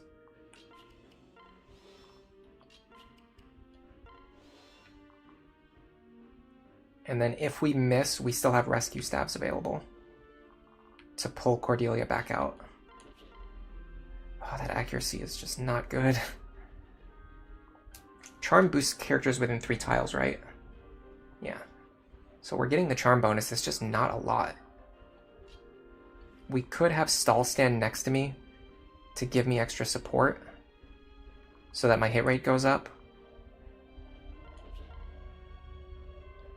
But then I'd have to rescue both Stall and Cordelia, and then I wouldn't be able to rescue Robin. If I don't rescue Robin, then Robin's gonna kill Pharos.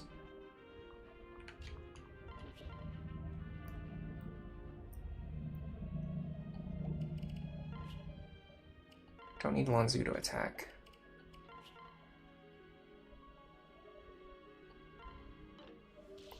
Had a feeling that was gonna happen.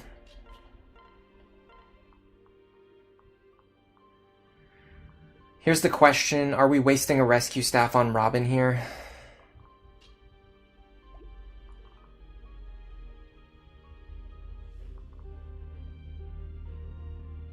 So that we don't kill Pharos?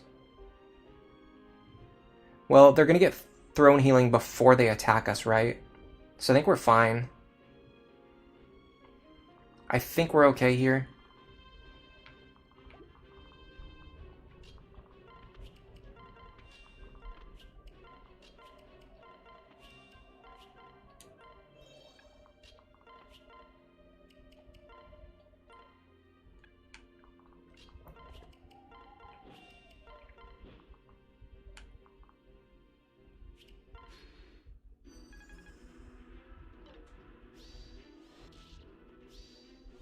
Yeah, that works. Okay. We might even be able to get better accuracy now. Move like here, I guess. Dance.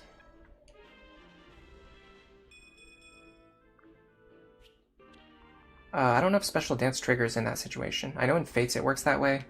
In Awakening it actually seems like it doesn't. It doesn't seem like I got the special dance there. No, I didn't get it. That's sad. So in Fates, the way it works, if you learn a skill... In fact, I'm pretty sure in Awakening there's skills that work this way too, where if you learn the skill, you get the effects of it like right away. But we definitely didn't get that just now. We did not get the special dance just now. This gives us another chance, and in fact, we should be able to do it with a more accurate weapon now too. Yeah, we can do the Steel Lance, 73 accuracy now. Got it. Is that level 14? Not quite, that's okay. And we only got 3 Fortify charges because of my sloppy play. Yeah, Gale Force, I know Gale Force activates right away. I've seen that happen before. I actually showed that off on stream. I'm pretty sure.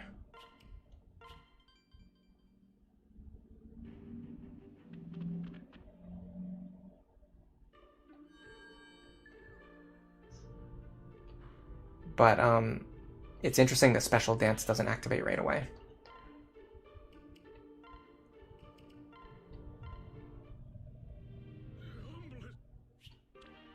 So we've got a couple of ideas for what we can do here. One idea is to go right to Chapter 18. The other idea would be to go recruit Laurent right now. If we're going to recruit Laurent, we're going to pass down Vantage and Tome Fair. He's going to start with Magic +2 and Focus. So he'll have Magic +2, Focus, Tome Fair, and Vantage. And then we can send him over to Dark Mage. So he doesn't have to go through Sage on his own. He can just go through Dark Mage or Sorcerer or something. It'd be really nice if we could just send him right into Sorcerer. It's really unfortunate that you can't do that in this game. That's the one thing that I really struggle with. That I probably prefer in Fates, where in Fates it's a lot easier. It still takes 2 seals, but you could go from like Pegasus to Falco Knight to Valkyrie like right away. But in this game, it doesn't let you do that. Like if you go Pegasus into Falcon Knight, then you have to wait 10 levels to go into Valkyrie. Or if you go Pegasus reset into Troubadour, you have to train 10 levels before you can promote into a Valkyrie. So there's not really going to be a fast or easy way to get Laurent into the class where we want him. But the good thing is he'll start with all the skills that we need him to have. He's going to be very fast. He's going to hit very hard. And we don't need to waste any time training him in Sage. We can put him right into Dark Mage. I think putting him into Dark Mage is probably best. I don't think getting him to level 10 Dark Mage is going to be that tough. It was pretty easy with Morgan to get to level 10 Sage. And because Morgan and Laurent are going to be partners, getting Laurent as soon as possible is good. And that should give us, like, if we do Laurent's map next, that should give us the wiggle room that we need to get Cordelia up to level 15 and possibly Stall up to level 5. And like I said, if Stall doesn't get level 5, it's not even a big deal. Doesn't matter that much. Let's see what we got in the barracks first.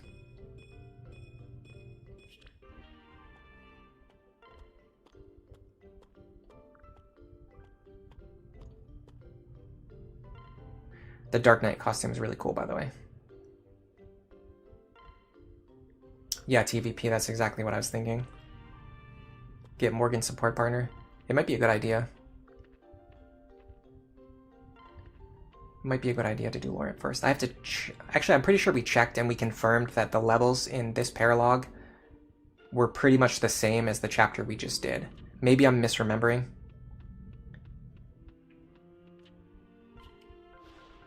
But if you go into Demon Ingle...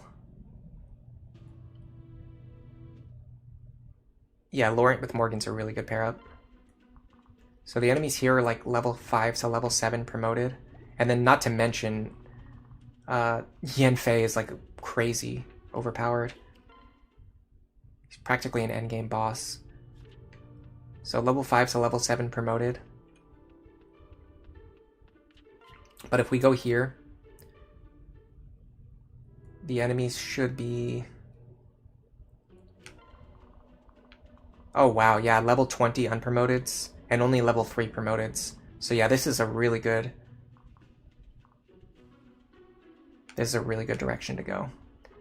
Do you have to deal with the annoyance of desert tiles? I have to... I'm pretty sure there's like a hidden tile on this map.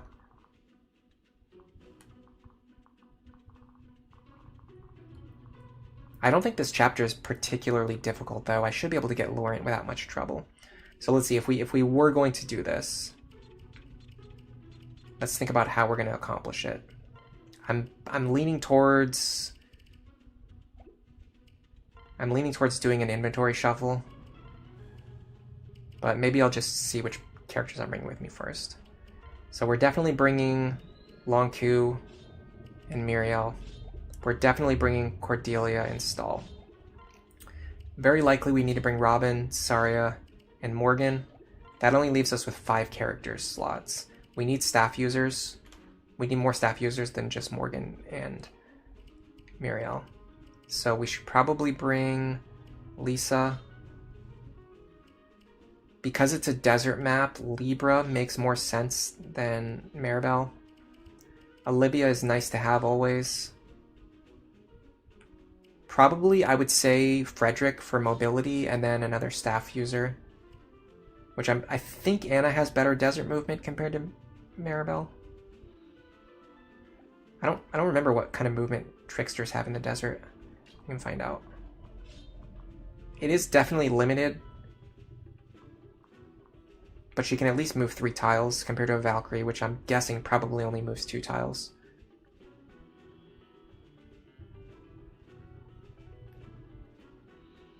Hello, Darkson Wasser. Welcome to the stream. Darksoon Wasser. I actually really like the UI in Awakening. I kind of struggle with the UI in Fates. I tend to miss important information and then get annoyed. Which you can say is maybe my fault or say is the game's fault. It's up for debate.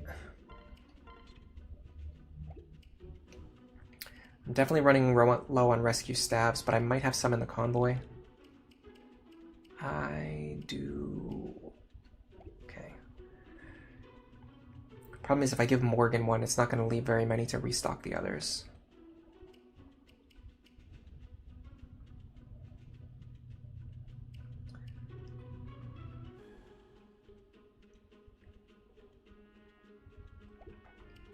Let's check something really quick.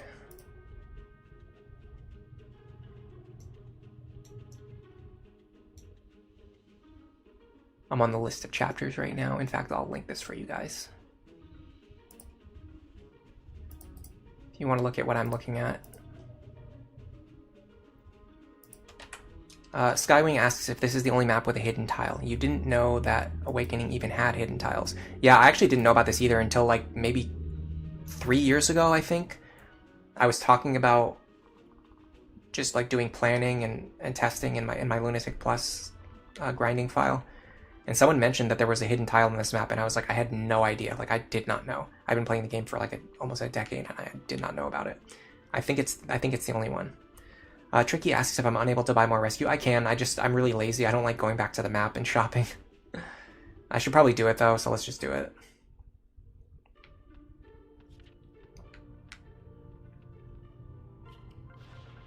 I can sell the bullion I just picked up while I'm here too.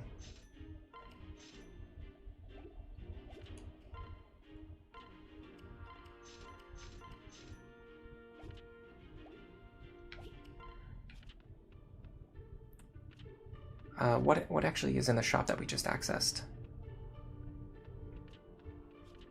Arc fire, silver weapons. I think I already have enough weapons, but let's just stand here for a second while we organize our inventory. That way if we have to do shopping, we can do it. So we know which characters we're bringing. It's everything up to Libra here.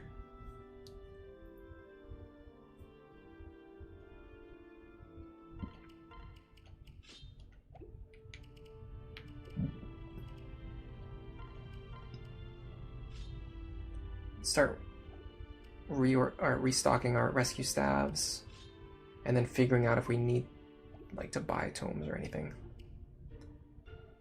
I wish you could get a shop that sold better tomes like earlier in the game. I mean, it takes so long to get good tomes in this game, I swear. Oh, I was looking at the chapter data for a reason. Hold on a second. Let me finish what I was doing. Okay, so on this map, there are...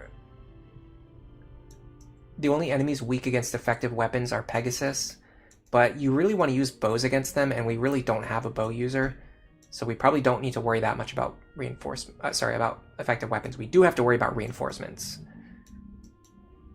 The reinforcements spawn after you visit the Mirage villages. So we can actually manually trigger the reinforcements in this chapter, which gives you a lot of freedom for how you want to engage them. And the conditions for beating this map are defeat the boss. And the boss does not move. So we can actually take our time and just farm all of the experience on this map safely. That's what I thought, but I wanted to double check just to make sure I was remembering correctly. So this is actually a really good map for farming.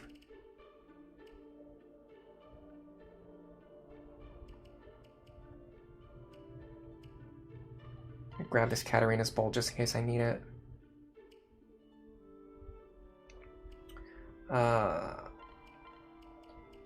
Would be nice if she could get a rescue staff too.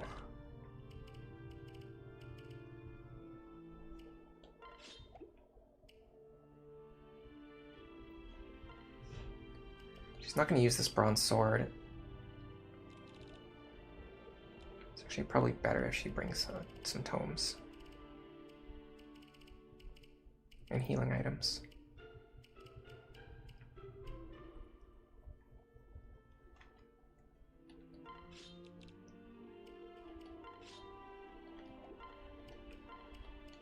Just in case Robin or Morgan needs them. Although based on what happened in the last chapter, I'm not sure if having her hold the Nosferatu is the best idea. In fact, it's probably better to do this. Robin holds the Nosferatu because they can use it. And then Saria holds the Micaiah's Pyre. That way she can pass it to either Robin or Morgan, whichever one wants it.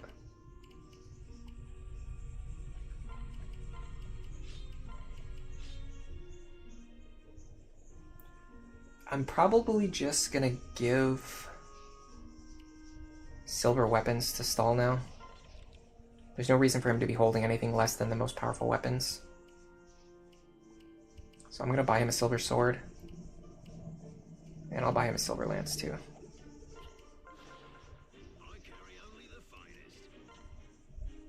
That's really annoying, by the way. Sorry about that, guys.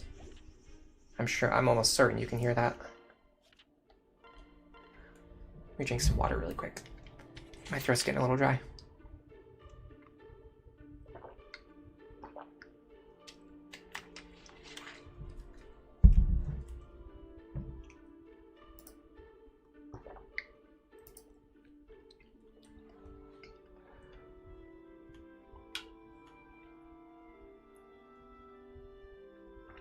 Mayora asks if I ban skirmishes.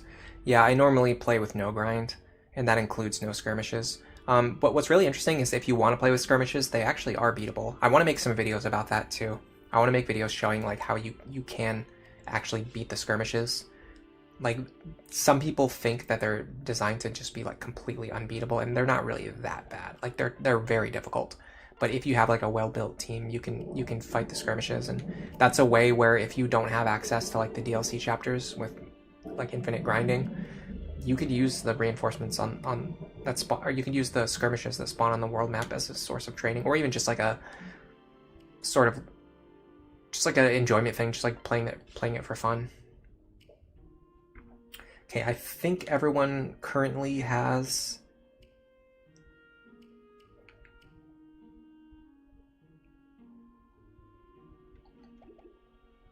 maybe I buy Arcfire for Muriel. Honestly, I don't really like Arcfire. I'd rather just wait until I can get Arc Thunder and Arc Wind. If I don't need the extra firepower, then I don't really need it. Yeah, I would say our team feels pretty okay. I don't think we need to do any more prep.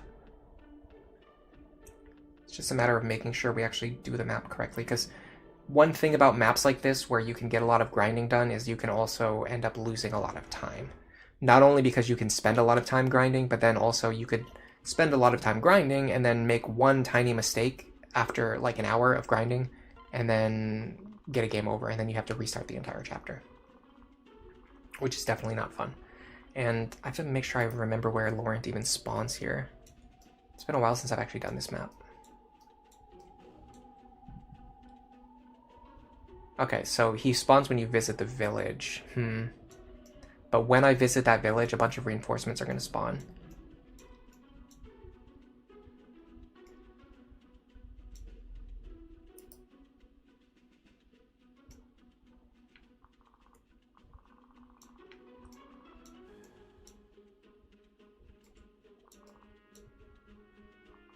Pretty sure there's a typo on the wiki. Oh no, maybe not.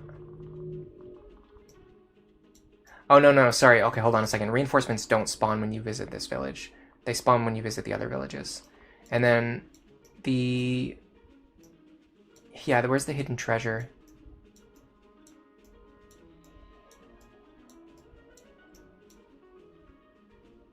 Requires visiting all of the Mirage villages. Yeah, but then where is it though? Doesn't say.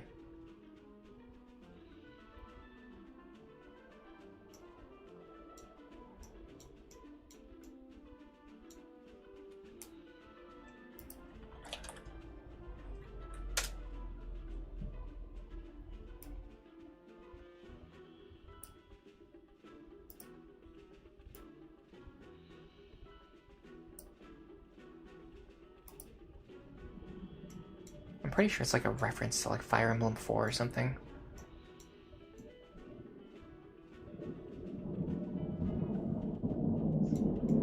Yeah, it's home to the only hidden treasure. I know that, but where is it?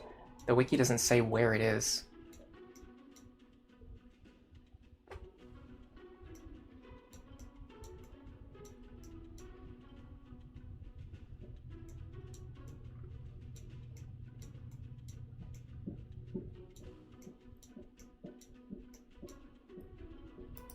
Hold on.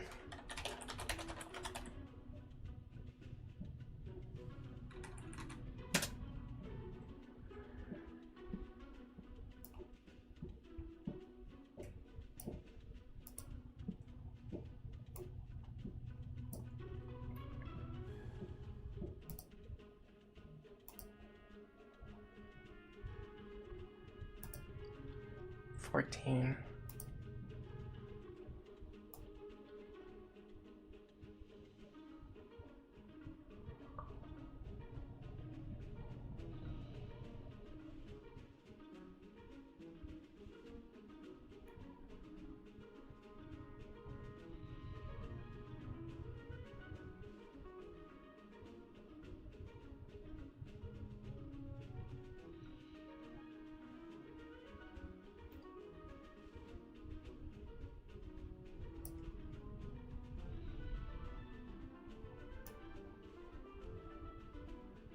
I know you have to visit the villages in order, but then what happens?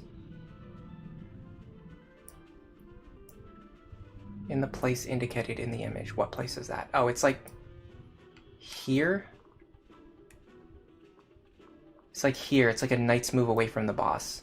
So you have to rescue all of the villages.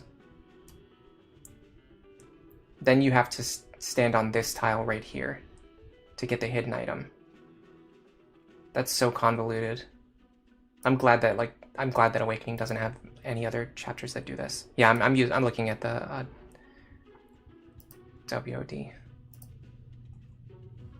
Yeah, Lawrence Village doesn't trigger reinforcements. That's why I was a little bit confused. Sometimes the Fire Emblem wiki like explains things in a very confusing way, and then it makes me doubt myself.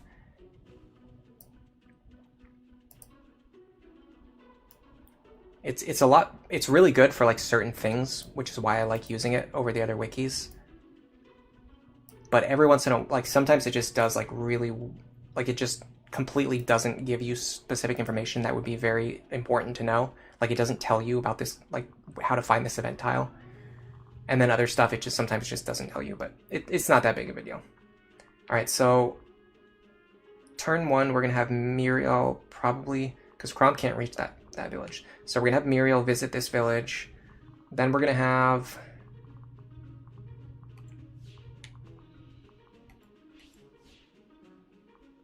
what's annoying is that we got multiple enemies that can reach that tile. We should be able to just rescue her back to safety, I guess. Possibly you could make an argument for... In fact, hold on a second. I could see how Olivia could be useful here. Yes, so Muriel here, Olivia here, dance for Muriel, then Muriel can run up here and kill something and then rescue her back to safety. It's a more efficient use of her action. And we can reach... So if you're here, we would want Lonk to be able to reach you. And I'm thinking if we're sending Muriel that way, we should send Robin this way. We should keep Morgan on this side.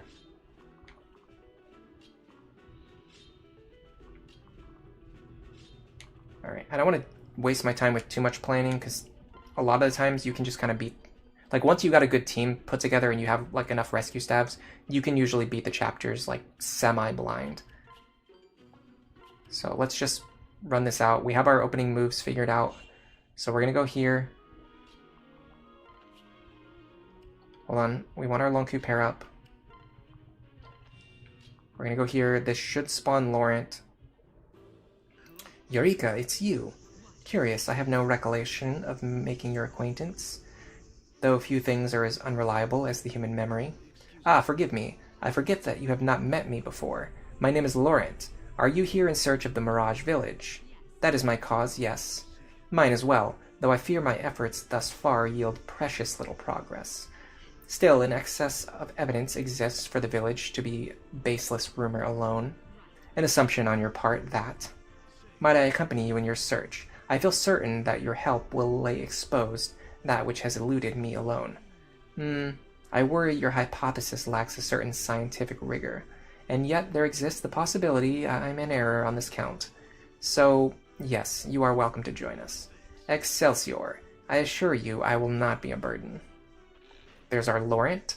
Let's take a look at him. So yes, we do have Magic +2 and Tome Fair already, so we've already got like a nice full +7 damage stack. Look at that beautiful damage stack. Crazy damage stack. We got Focus and Vantage already. Here he is in the Mage class. We're going to be sending him over to Dark Mage pretty much right away. Yeah, I don't see any reason not to. First, we're going to do this.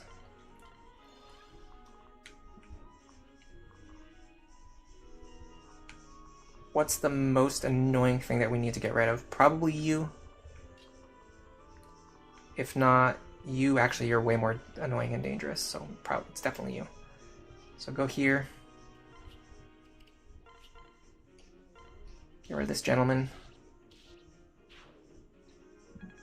Hello, Nathaniel Smith. Hello, Nathaniel Smith. Welcome to the stream. Who is our Wyvern Lord? It's Frederick. Yeah, we've been doing a specific build order that relies on early Wyvern Lord Frederick to make a lot of the early chapters from like 9 to 12 significantly easier, and he's like still contributing to the party in a pretty meaningful way. So he just, if you just do Wyvern Lord Frederick, he really does not fall off for a long time. Okay, so we can take, so let me think about attacks that we can't or don't want to take. This is one right here I don't want to take, unless I can somehow deal 62 damage, which I doubt. It's actually closer than I thought. With Rally Magic, I might be able to do it. Actually, I can do it. I can do 62 damage. Okay, so he's not a threat. He is a threat, though, and unfortunately he does have counter as well. Beautiful. Wonderfully done. To one-shot him, I would need... I mean, it's just... And it's an incalculable amount of damage. It's 53 plus 25. 78 attack. Yeah, it's not happening. It's actually really annoying that I could do it if it wasn't for the fact that both of these enemies have counter. It almost makes me want to just do a quick reset here. Because if these two don't have counter, I can basically wipe this entire right-hand side in one turn. Yeah, I'm going to do that. I'm going to reset.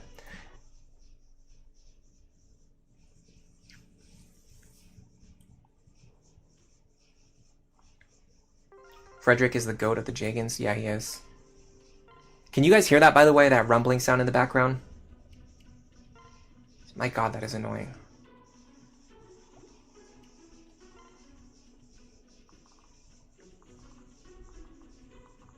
driving me crazy.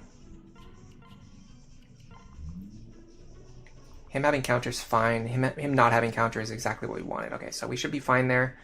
This guy, no problems. Alright, so this is much better. Much better rendition of what we were just doing. Basically the same opener, we just didn't get screwed over by the enemies having the exact skills that screw us over. Do the whole thing we just did. Dance for you. Go up here. Take out this guy. Get some free experience for Lonk. Can we set up an enemy phase?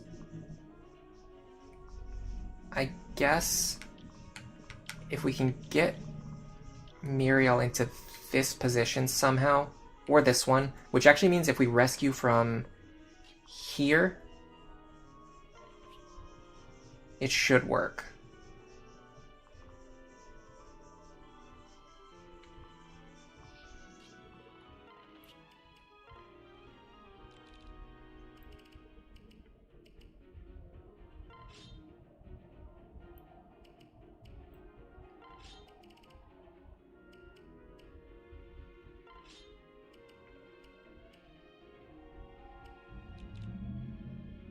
I don't need 2 wind tones, hold on.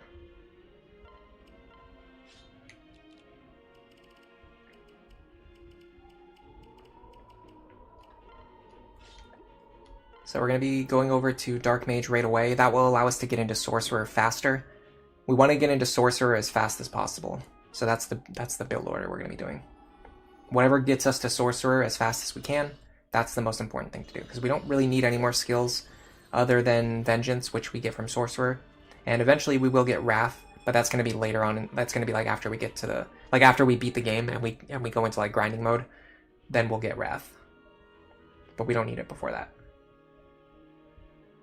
I would have liked it if there was some way I could figure out how to... If I could figure out how to get these two paired up, it would have been nice, but it's not the end of the world. Morgan would like a little bit of speed. I'm pretty sure I can use the Anna-pair up here.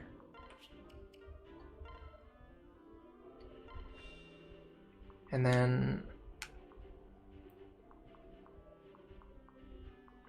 I do need to rally magic for Robin, so I'm going to rally magic from here. Pair you up. So if Robin kills this enemy...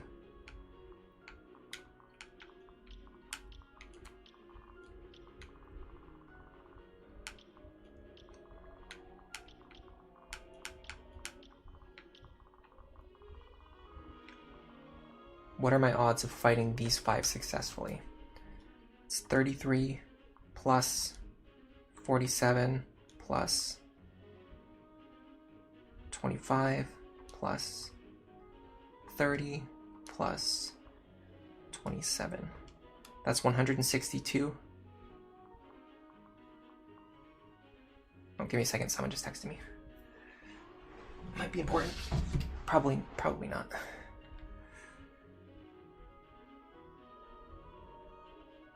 Nope, not important at all.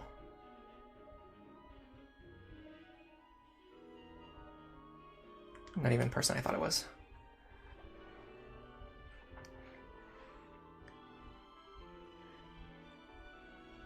You like Lonzu better than Lonk.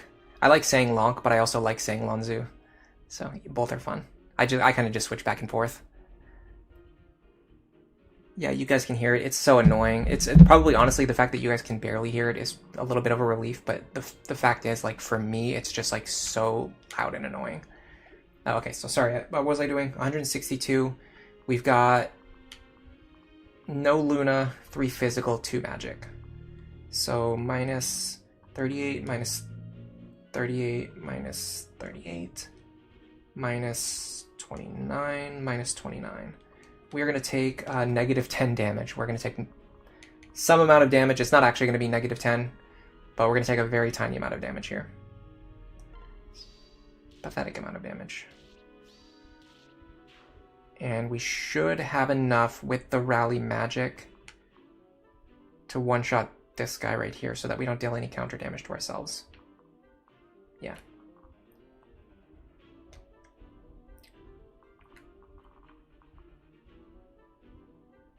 Yes, we have enough.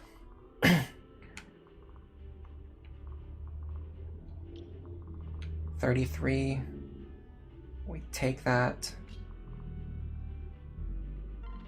I can rescue Muriel back.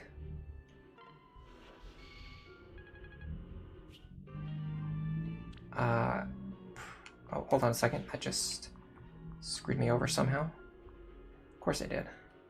Okay, well, can we take both of those? I don't know. 37 plus 25. This is honestly like the bane of my existence in this game, is when you move out of the way and it opens up a spot for an enemy to attack. We actually take that pretty comfortably.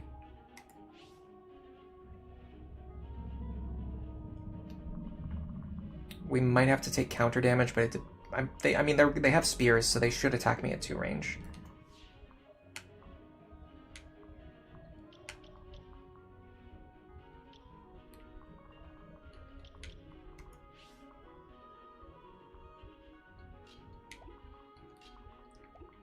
Is there anything we can do? Yes, okay, this works. Silver Axe. You here. Elf Thunder. Pair up. Silver Sword. It's a good match for her too. She's actually fast enough to double them.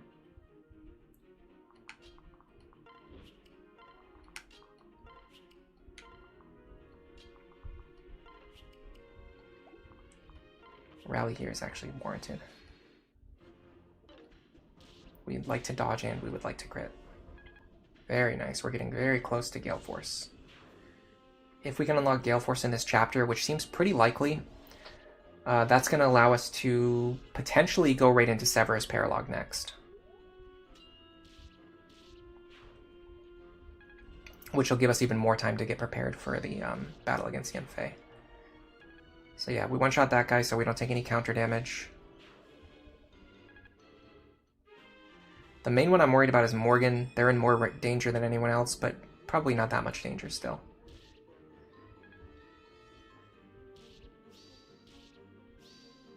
Okay. Yeah, we're fine.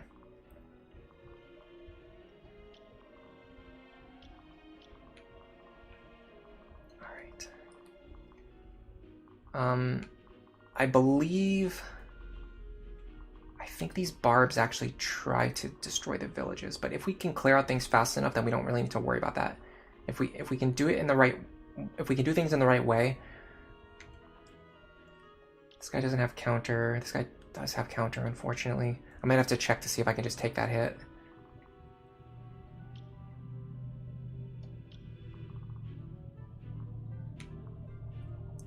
It's gonna be rough. It's gonna be really rough.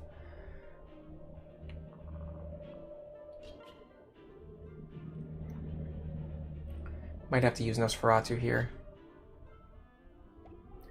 Honestly, the main reason to use Nosferatu here would be to avoid doing any math. I'm pretty sure if I do the math, I can figure it out. I can figure out a way to survive this.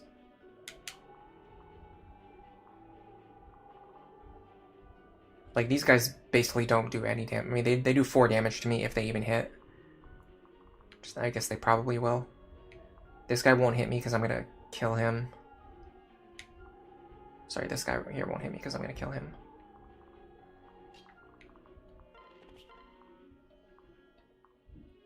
Which I can't really guarantee that. It'd be very nice if I could. How close am I? Not particularly close. So I really need a dual strike is what I need. And even then...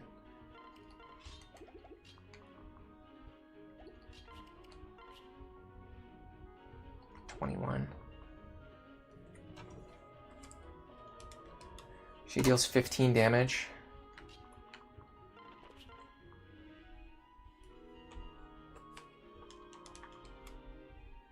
We can do it. We can do it with a crit, a dual strike.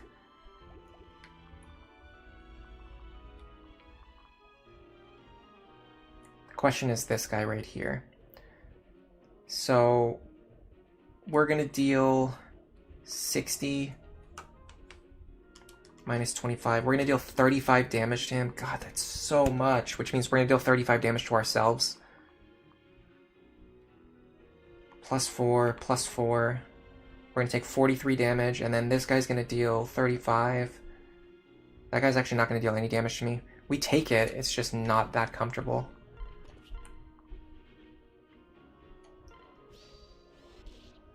Okay, we got the dual strike.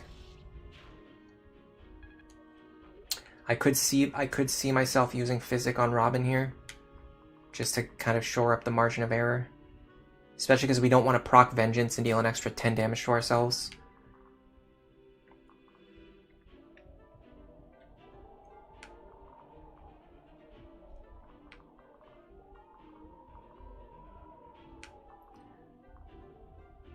Okay, this Falcon Knight is a menace. Can I take him out with Elwind, I wonder? Not any more comfortably than just using a regular tome. I can just do Elfire. I mean, technically Elwind's cheaper than Elfire anyway. But then again, I'm not going to really use an Elfire tome for anything. So in a weird way, the Elfire tome is less valuable. Okay, let's grab this. Ooh, the guard helps a lot. The guard helps immensely.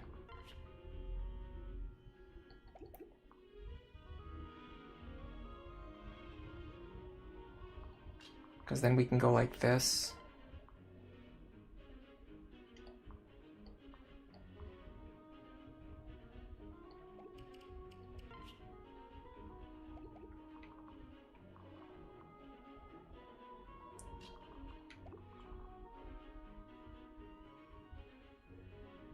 Is there a way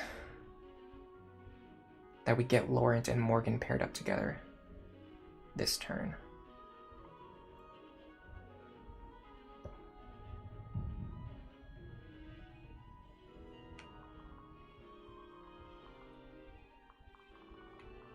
Let's see what's actually happening over here. Okay, so it's really only these enemies that we have to clear out right now, which I'm pretty sure we can do with some level of reliability.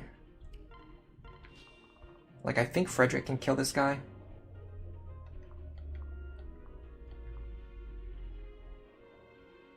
Can I do it with the hand axe? No.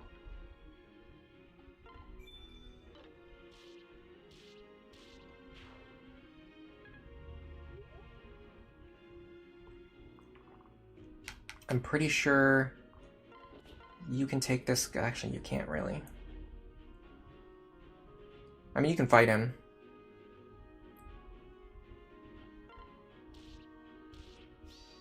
Dodge there would be nice, which we got. Very, very close to Gale Forcing now. Okay, so if I do this correctly...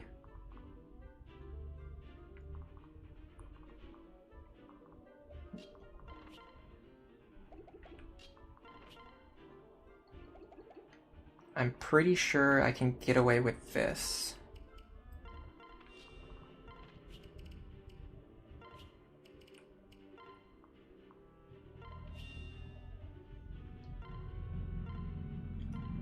I know I'm going to lose speed, but I think with Laurent, the +1 speed I get is just enough to still, to still double this guy.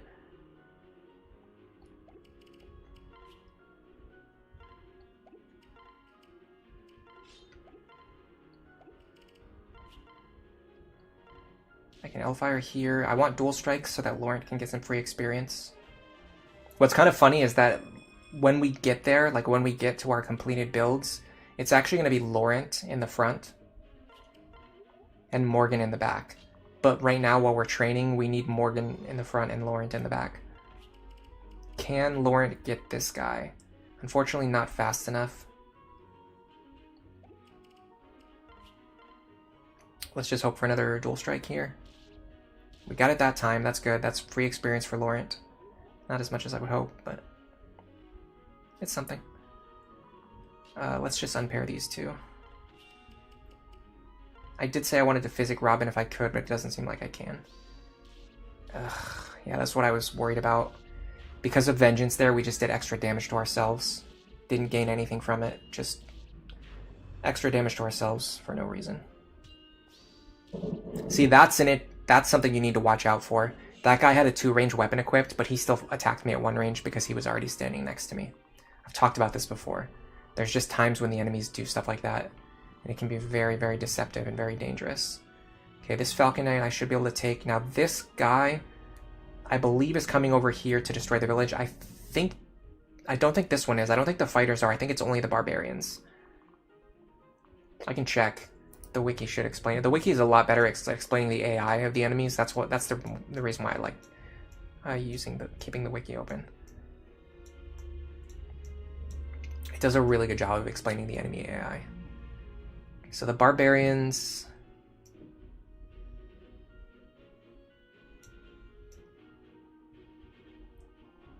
Begin moving unprovoked.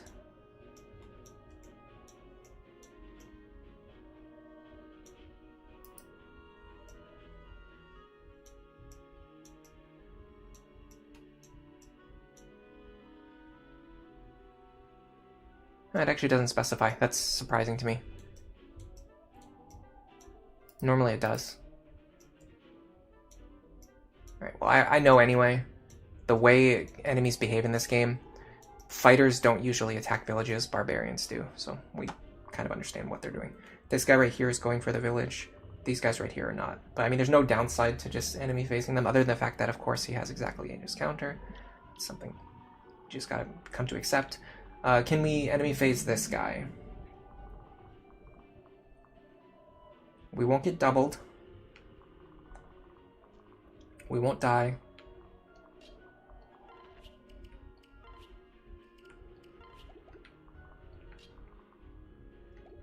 Can I heal Robin?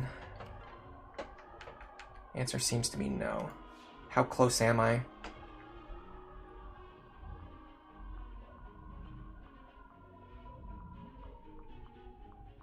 Pretty close. I'm pretty sure with the Anaparab I can pull it off. There you go. Just need to get a Robin a little bit of health so they can get some combat in. I don't know what we're going to do about this guy, though.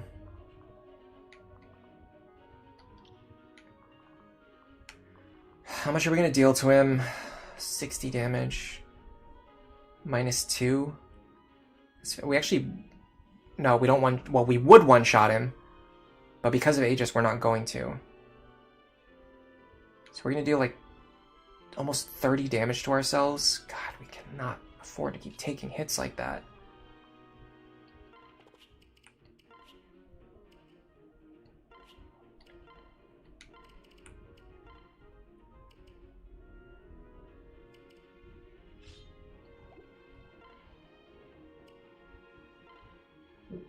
And we have to make sure the second hit kills him so that we don't destroy ourselves with counter. Although, interesting thing about counter, this is a really good, actually, opportunity to show off something that I talked about before in the past, but can be very difficult to demonstrate because it doesn't come up that often.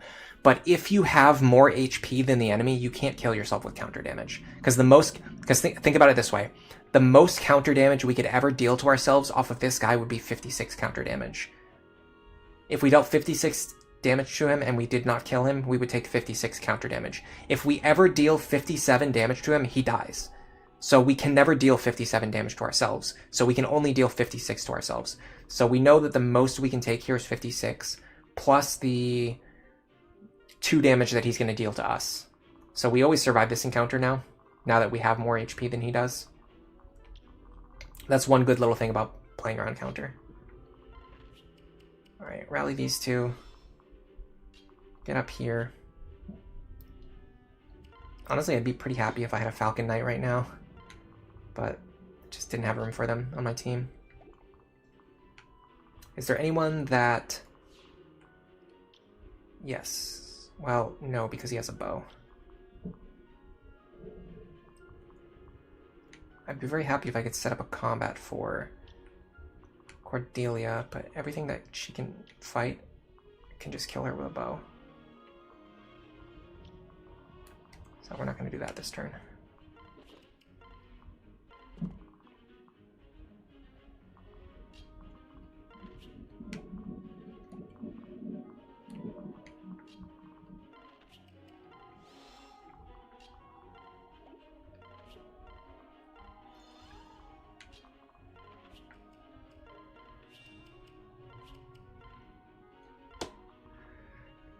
Okay.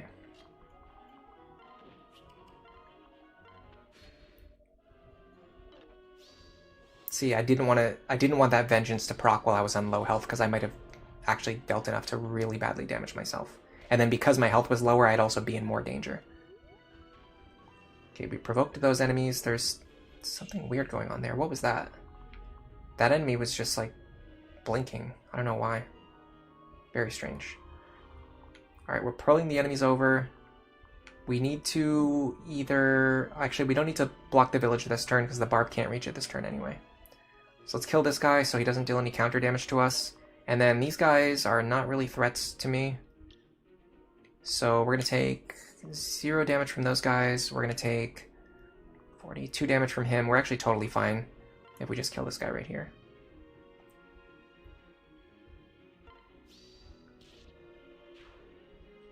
So Robin should be safe this turn.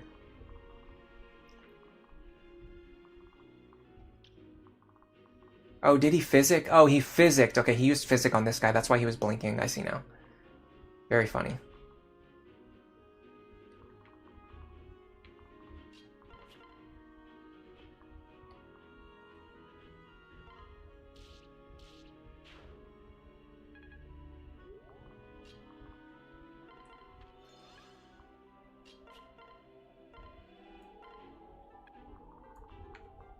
No counter. I think I can just do this. Now, the one threatening you is a bow user. Can I get rid of him and then escape to safety? I wonder. They're not that fast, actually. They only have 20 speed. That gives me some hope. Problem is they're quite tanky.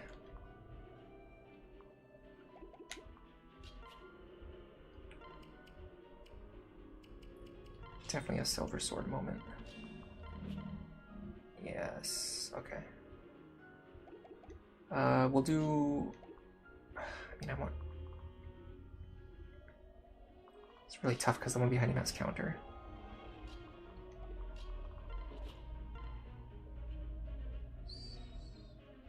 Those crits are scary. If I crit myself with counter damage, I would die. Because I could fight this guy pretty safely if it wasn't for the crit chance there.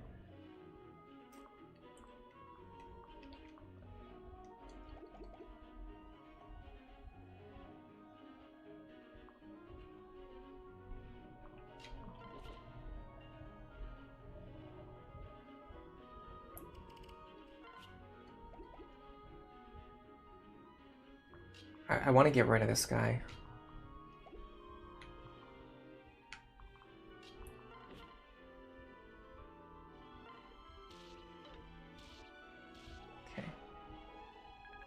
Because now instead of rescuing Olivia, now we just rescue Frederick instead.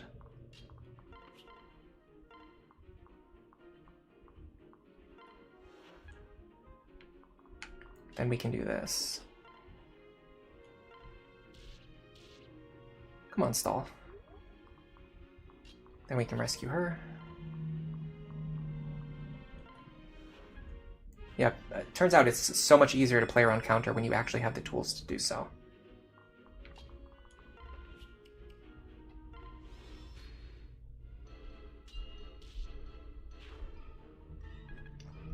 We are in a pretty good position to start setting up and then farming the reinforcements. Oh, we got Tomebreaker. Don't really need it for anything. I mean, at this point we could probably dump Veteran, because we've already got a bunch of capped stats, but... yeah, why not? I don't think it matters, honestly. Like, our Robin at this point could pretty much play through to the end of the game without gaining any more experience and still be valuable from now until the end of the game.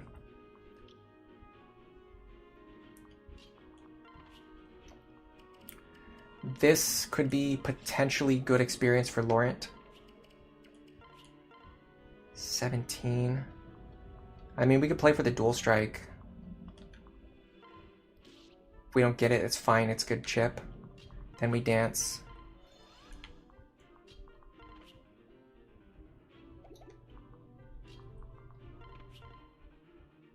Again, we play for the dual strike here. Are these the only two enemies left? Yeah, okay. So we play for the dual strike here. Got it that time. Delicious experience. Now, Cordy should be able to pick this up. Man, I'm really not loving her accuracy. I have to tell you guys this, in all honesty. I'm getting really disappointed with how inaccurate she is. It's coming up like in every single chapter. Like almost every single chapter I'm getting issues with her accuracy. Alright. This guy... I don't know if berserkers will attack villages or not. So I'm not going to risk it, I'm just going to kill him.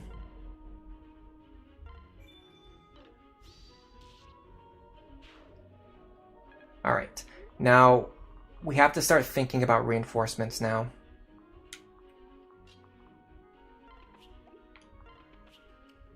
So it's not as simple as just visiting the villages and then saying, oh, good day. We have to actually think about where the reinforcements are going to spawn because they can attack us as soon as they spawn. So we have to be in the right positions. So when you visit the northeastern village...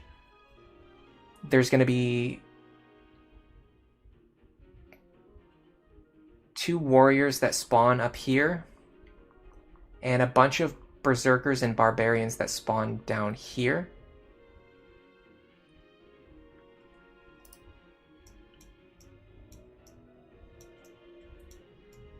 Orange.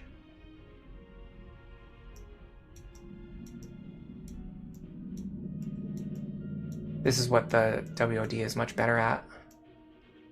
Showing the exact reinforcements and where they're going to spawn.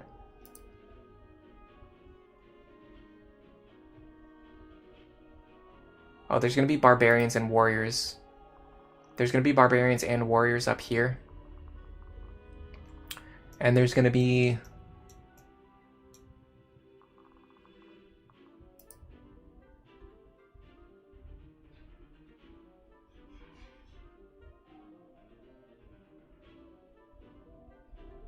barbarians and berserkers down here. It looks like they're only showing like 3 spaces where enemies spawn though. That's a little confusing. I'm not sure about that. I don't quite understand that. But either way, we're gonna need to be up here. Yeah, we're gonna need to be up here while also staying out of range of the reinforcement spawns as best as possible. Whoever stands on this tile is not going to be in any danger, so I should probably send someone over there that I don't necessarily need for anything else. Which is kind of a tough call. Maybe Libra?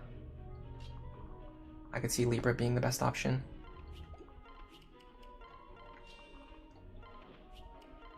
So let's send Libra this way, Robin this way. Start getting our other characters up here.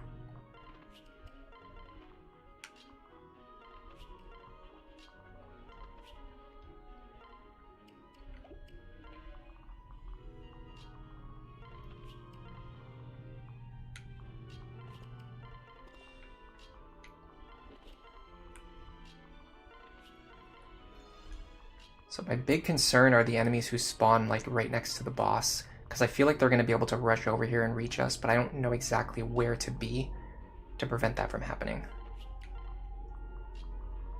I don't know exactly how far I need to go to be out of their range. It's been too long since I've done this.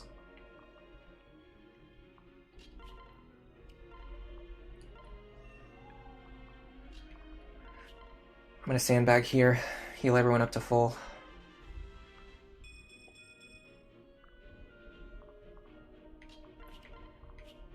Drop Libra over here. Because he has Physic and Rescue. So he can do some work from over here if he absolutely needs to.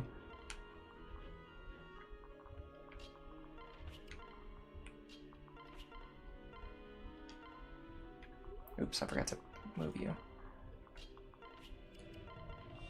Yeah, in all honesty, this is a situation where you would prefer to have your characters paired up. Because leaving them on the map just leaves them exposed to getting hit by ambush reinforcements.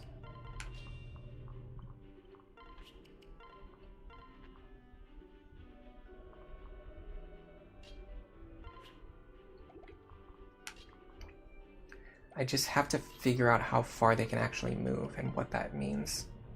Oh, wrong sorcerer. Pair up with this one.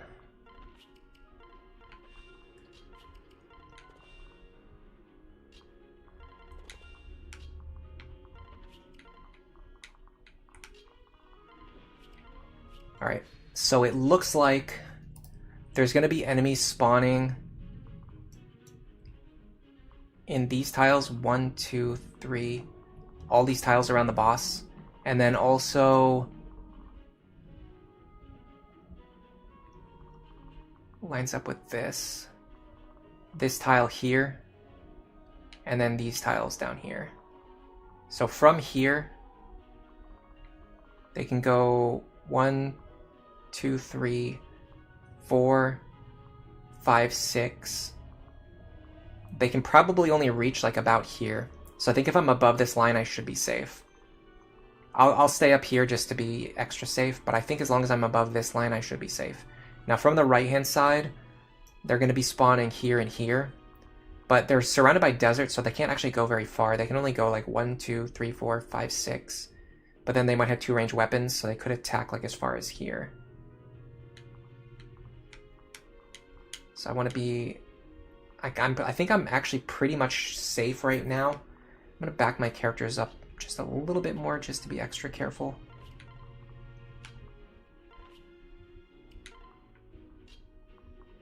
No particular reason to risk it. Although I'm kind of worried. I don't know when the village spawns, is it going to push my characters away? Because if it does, I probably want to stay away from the villages. Or like not be standing on top of the village tiles, because otherwise I'll get pushed to the side. I actually don't know.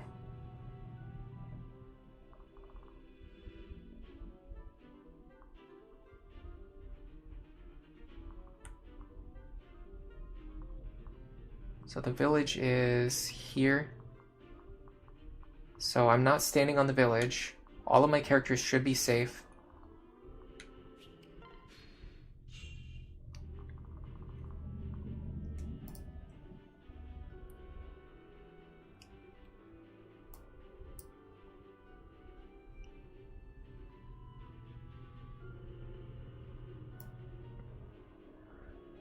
Should I use secret books to increase Cordelia's hit rate? Probably not. Probably not. She's not a unit who's performing exceptionally well. The village doesn't push your units. Okay, good to know. I think I'm in the right positions. I'm gonna hope this is going well.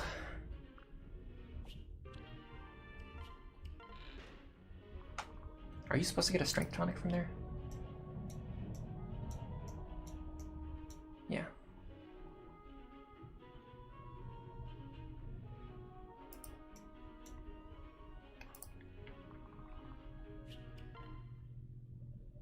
I'm so scared. Okay, we just barely managed to stay out of their range. Libra's in a little bit of trouble, but the fun part is he can just run away on his own. Especially because he has desert movement and they don't. They literally cannot catch him. And worst case scenario, we can probably get into a good position and just rescue him back if it's absolutely he gets completely overwhelmed. Tomahawk for 35.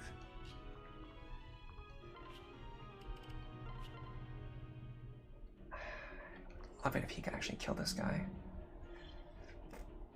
Well, what if we just have him soften them up? And then enemy phase this guy. Something like this.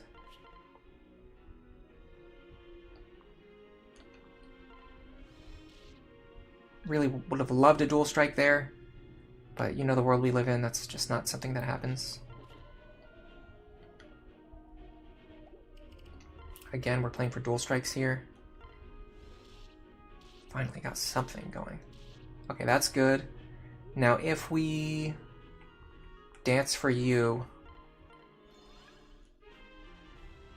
you can grab this kill.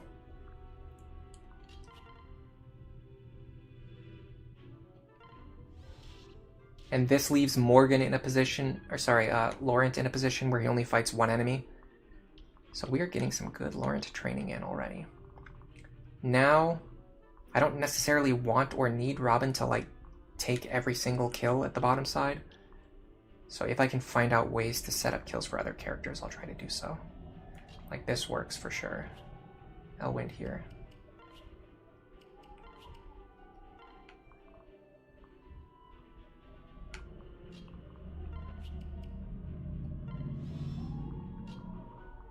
And then maybe... yeah, I got some counter to worry about on the coming turns, particularly this guy. What if I grab Robin? Is there any benefit to doing that? Yeah, there actually is. If I grab Robin right now, and then stand here, that will allow me to get rid of one of the dangerous enemies this turn. Either remove or severely injure. And also get these two closer to the action. That's what we wanted. Guard is even better. Didn't need the guard, but it's nice when you get something like that. Yeah, for defender you have to be in the lead. So you're literally defending the person standing behind you. Okay. Libra's actually putting in some work here as a chicken. I don't normally use chicken strats this late into the game, but I'm not even doing it intentionally. They just really want to run away or run after me. Again, we can set up something where Laurent gets some free experience here. Just need to heal him back up, and we should be fine for one more turn of combat. Oh man, that's like a full level. If we can get him to level 10 in short order, it's going to be a very good look.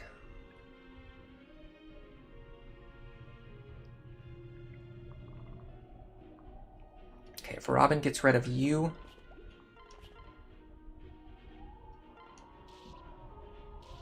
we no longer have any counter to worry about.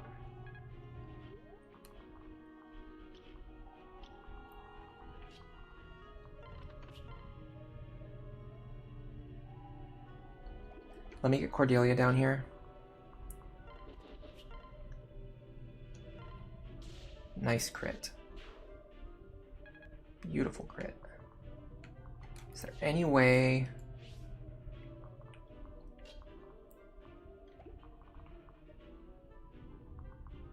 I mean, I'm pretty sure we just leave her right here and she fights this guy on enemy phase. I think that's the solution here.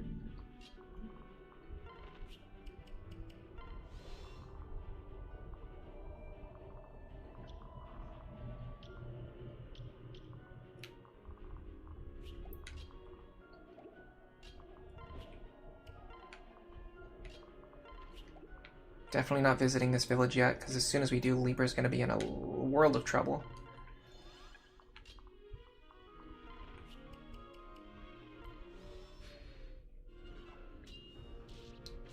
Nice. Okay, we're getting very close to Gale Force activation here. It's another level. Yeah, the DLC skills are so much more powerful than any of the normal skills, it's not even worth discussing. It's literally just, do you have access to the DLC skills? Or like, are you willing to use the DLC skills? Because if so, then yes, you should use them in place of any regular skills.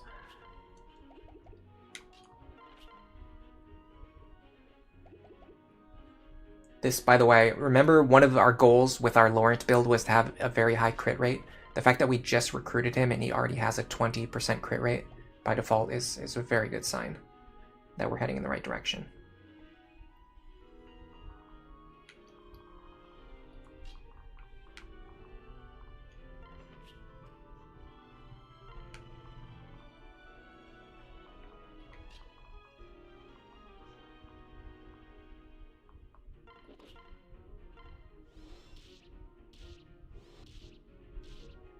That's fine. Oh man, we're so close. We are so close.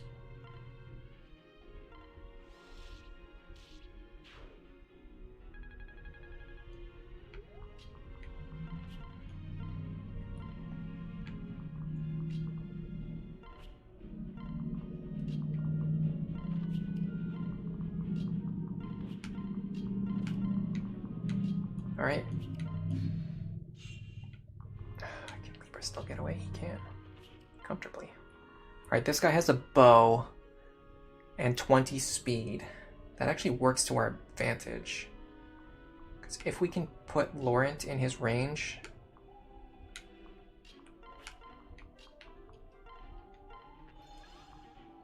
we won't get doubled. And we can set up a pretty clean enemy phase.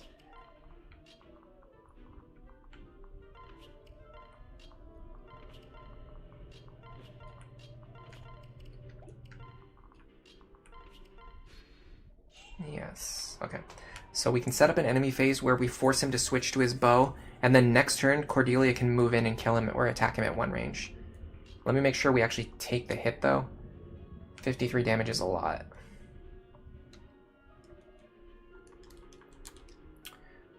We do not take the hit. That is a problem. But we can actually do this instead. We can actually just do it proactively. Because we're already here anyway.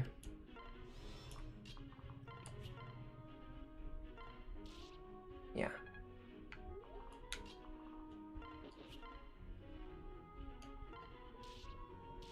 Beautiful. And there's our Gale Force. And as you're going to see now, it will activate, so we'll be able to attack, or we'll be able to move again right away. Which is always really fun. Look at that. Isn't that cool? We were just talking about that earlier today, too.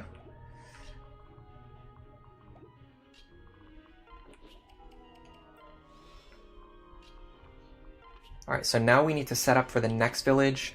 So this one, when we visit the top left village, it's going to spawn a village on the bottom right.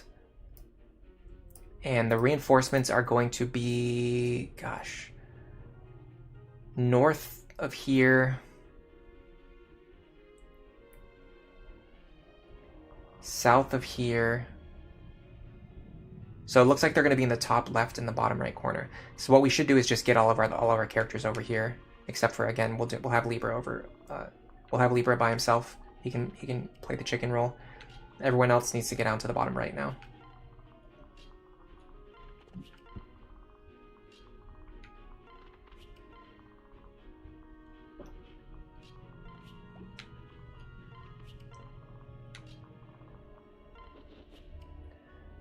If there was any way we could get Stall to unlock Luna before the end of this chapter, it would be really nice, because then we could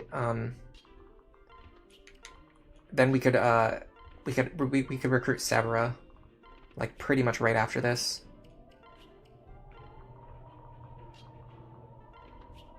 I'm fine with this.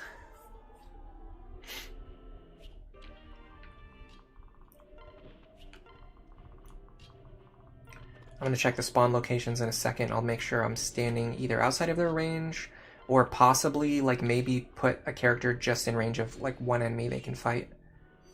Stuff like that. Especially because more enemies are spawning this time, and we need to chip them down pretty fast, so that Libra doesn't get, like, squished.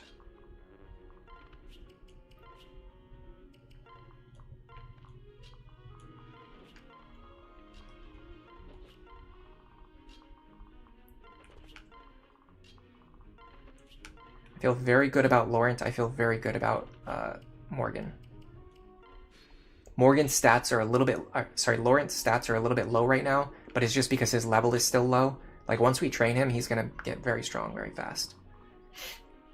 Alright, so there's going to be a village. It's actually up here. And the enemies are going to be spawning here. And actually over here, which is pretty close to where we are. A little closer than expected. There's going to be one guy like here. Do I know what he is? Ah, there's actually Falcon Knights and Pegasus Knights that are spawning over here. They have a lot of movement. Yeah, they're going to reach very far over here. South, south, south. It doesn't specify which enemy is spawning in which of these tiles, unfortunately.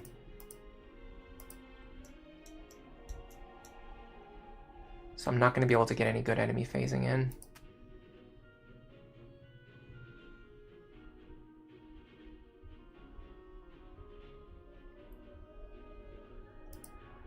So what I think I should do is just try to stay out of all of their range again.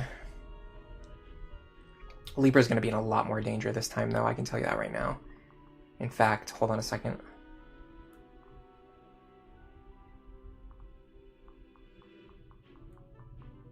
Okay, no, he's not going to be in any danger from the Falcon Knights, even if they spawn over there.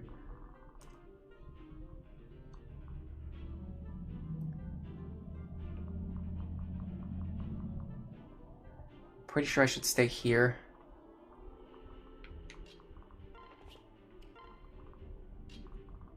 You know what I could do?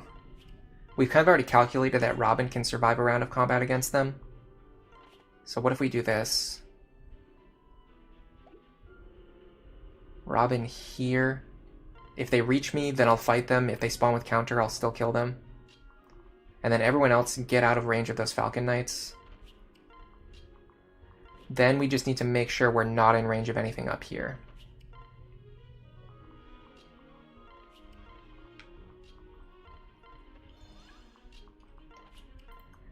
That's a lot easier to do because it's just Berserkers and Barbarians spawning up here.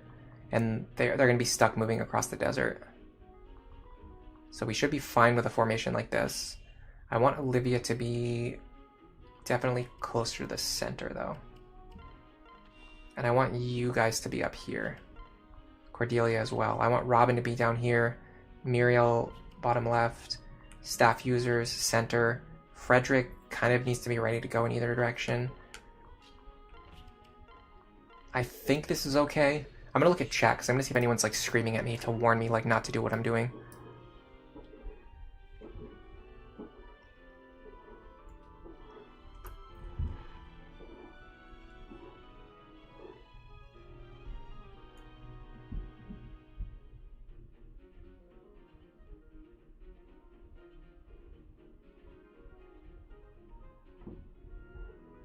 Brave weapons are just really good in general. Okay, it doesn't seem like I'm making any obvious mistakes, at least nothing that like people in chat are yelling at me about. So I think this is fine. My only concern is that this is a little bit slow. But I don't know how to like guarantee that Robin can do something without getting killed. So I'm just gonna do this.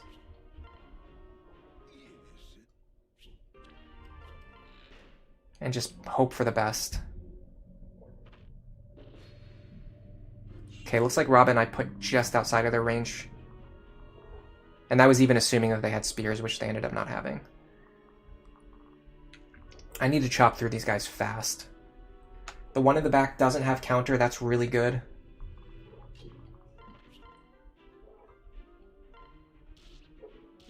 That means if I can deal with the ones that don't have counter, which I should be able to do.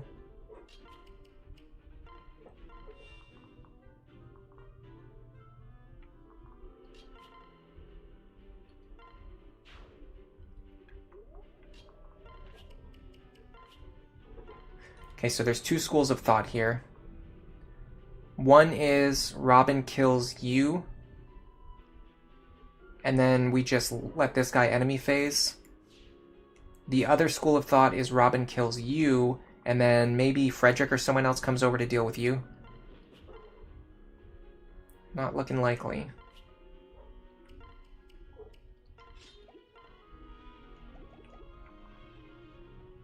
What about you? Can you do it? Not quite. And again, the accuracy is a huge concern.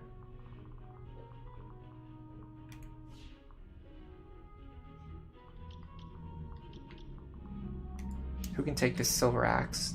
58.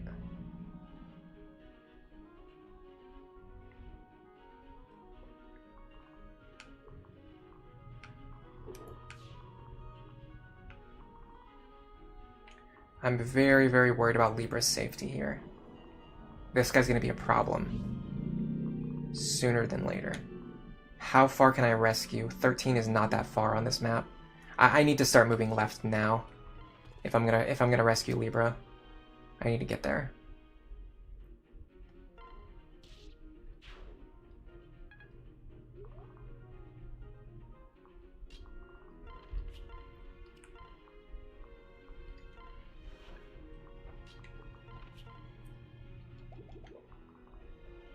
Okay, if I do this.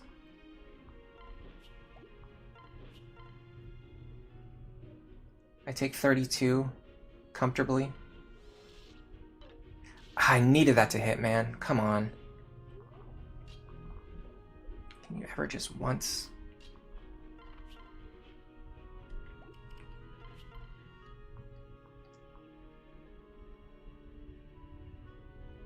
I do not have a lot of attacks left. I might need to risk something here. Especially because, of course, he has Pavis. Let me go for my guaranteed damage.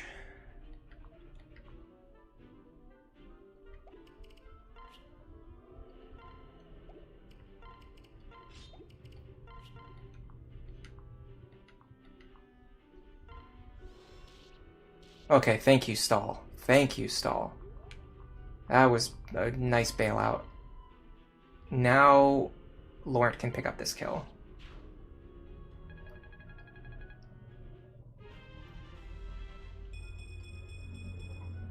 Dual strikes should be impacted by stuff like Swordbreaker. Yeah, I think so.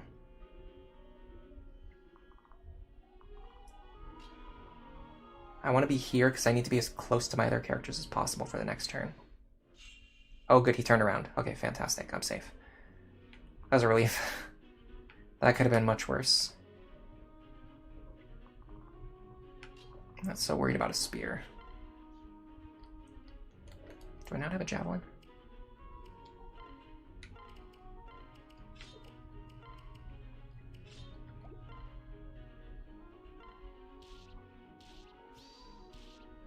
Alright, stall.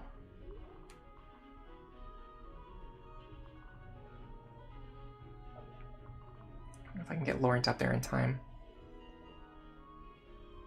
Not without wasting a rescue or using a rescue staff. I mean, it's wasting. No vantage here.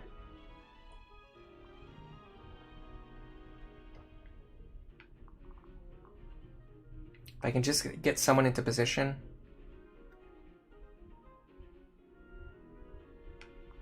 I mean, I could see a very strong argument for using stall here, in fact.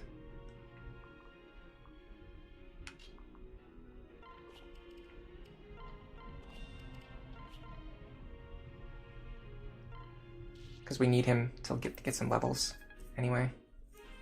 Man, I think we can get him to level 5 here. Get him a little bit of combat against these guys, and I think we can get Luna and pass it down. I actually really like Discipline, though. Discipline on a sniper is very strong. Because you can get to those... You can get to those higher rank bows more quickly.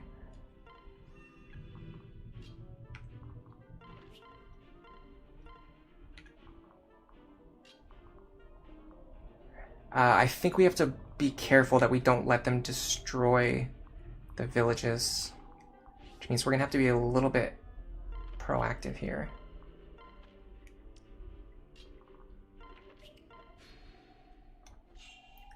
Yeah, we're going to have to be a little bit ambitious here.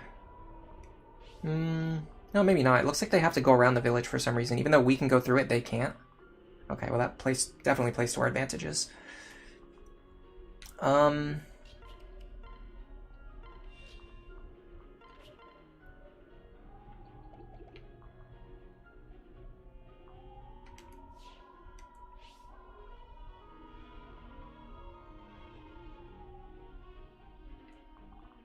Why is Olivia just always, like, not able to reach anything? I mean, I could sandbag for one turn, but I don't think it's a good idea with them looming over the village already. That's tough because all of them have, all the ones in front have counter.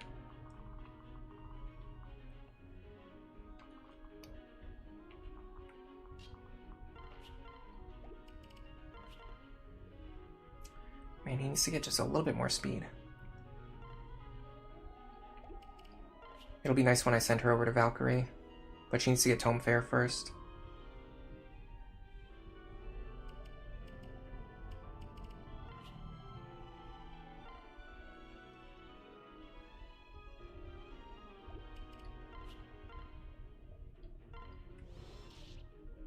Okay, that's very helpful.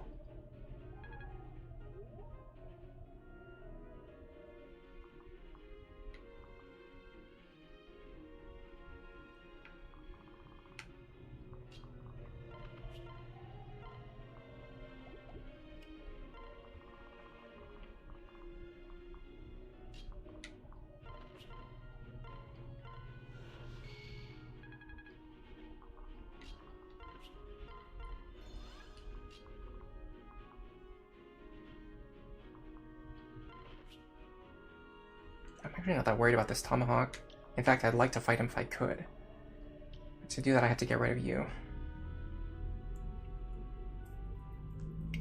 How do I get rid of you while my best unit's not in a good position? I actually know exactly how. It's like this.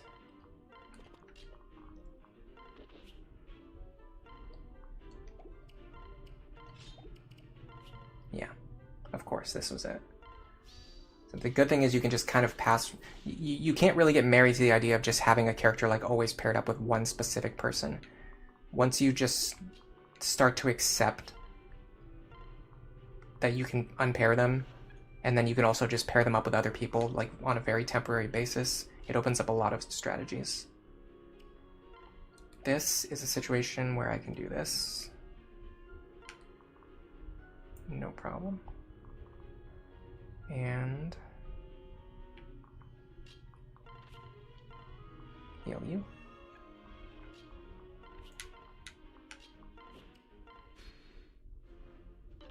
Nice. Even nicer. That's that crit rate we've been talking about. I personally believe, after, you know, playing the game a lot and getting a lot more experience, I honestly think that crits are the most powerful strategy in the game. Like, the ability to triple your damage is so powerful because it factors your magic stat, your weapon might, your forges, all of your skills, as opposed to something that just like adds 5 damage. Instead, getting a crit takes that thing and turns it into 15 damage instead. So it's just 3 times as powerful as every other strategy in like pretty much every case. It's just always the most powerful thing you can do, as you're seeing right now. And you can't guarantee crits very easily, but you can make builds that crit a lot, and if you put in enough effort, it's not easy, but you can make builds that crit very reliably, sometimes even like with a guarantee. Alright, let's pair our characters back up with who they're supposed to be with, and try to figure out if there's any way we can get stall a little bit more combat.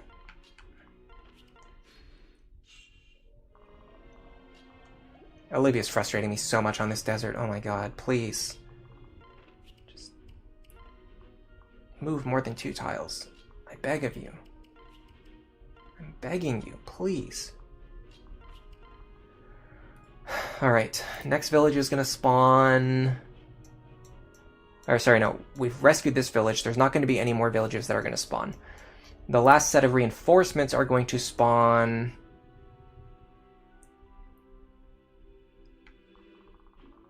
here. excuse me, and here. Falcon Knights up here. Berserkers and Warriors up here. Excuse me. If I knew where these Falcon Knights were going to spawn,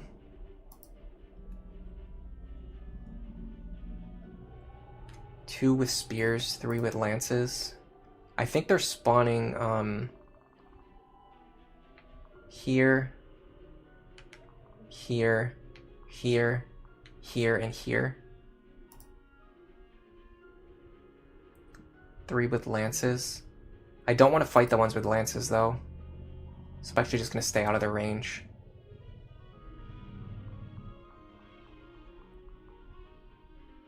Yeah, so I just want my characters to be below this line, and I should be fine.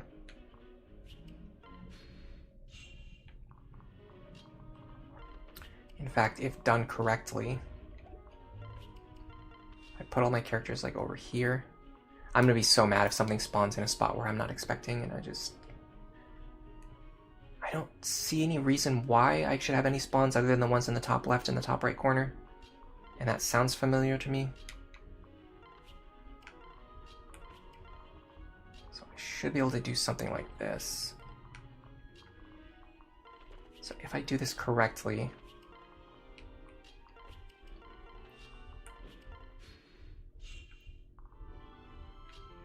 it's all in a good position. These two are ready, you're here. I think I can get away with this. That's our bullion. Those guys definitely did not spawn where I was expecting. I thought they were gonna spawn up here. And I thought these guys were gonna spawn up here, but they actually spawned like over here. That could have gone a lot worse, but luckily I was fine anyway. Let's see how much damage we can do. I'm probably just going to go with like a rescue-based strategy.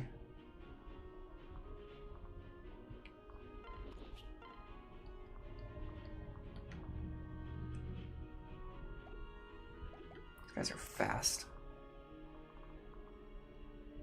Did he rally speed? He did, okay. One of these ones rallied speed too. You rallied speed. So I can't fight you. So the ones the ones that have rally speed are the ones that I want to attack. And of course those are the exact ones that rolled Pavis Plus, so I can't kill them with the Beast Killer. Oh, they're fast enough to double me anyway, even without it, so never mind, it doesn't actually matter. Well then, here's the next question. Can we actually just take the attacks? Seems to be yes. I can take 26 damage. So I'm going to do this. Probably going to miss. There you have it. Okay.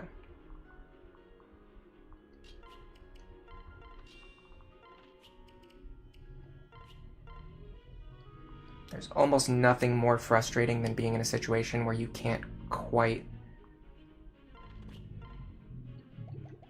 deal enough damage to trigger Gale Force. Can I one-shot that guy by any method? Doesn't look like it. Okay.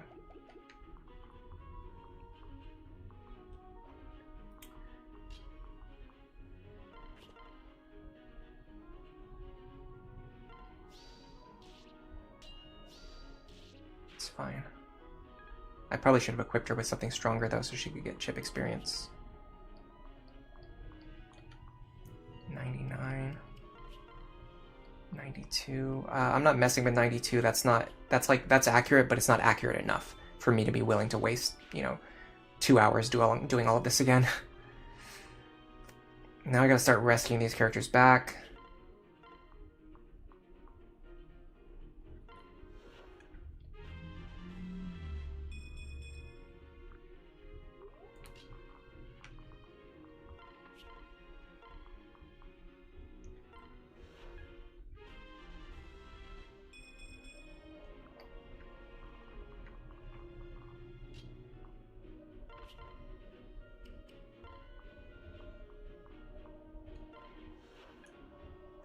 Okay. Enemy phase is going to be a little bit tricky because they have overlapping ranges. But I think if I could get over here...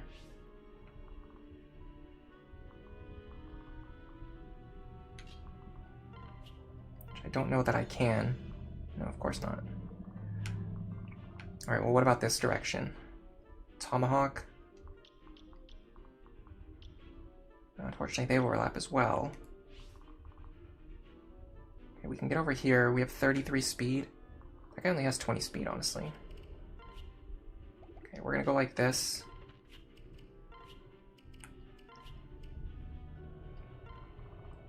We're gonna take 48 minus 26 damage.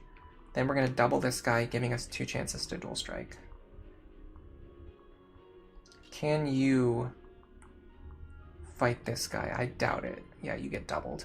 And you do not want to get doubled when you're taking the Luna damage. Alright, we should be able to take out the flyers next turn. And then we can fight the other guys at our leisure. Oh, he did the annoying thing that they like to do, where they fly over to a space where your characters can't reach. Cool.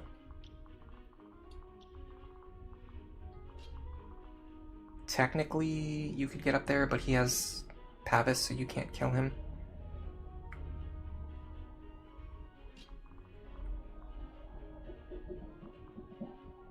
Oh, they all have Pavis. Cool. Okay. Berserkers and warriors.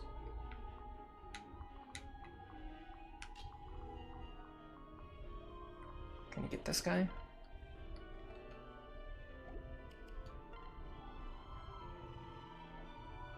I mean, it's certainly possible.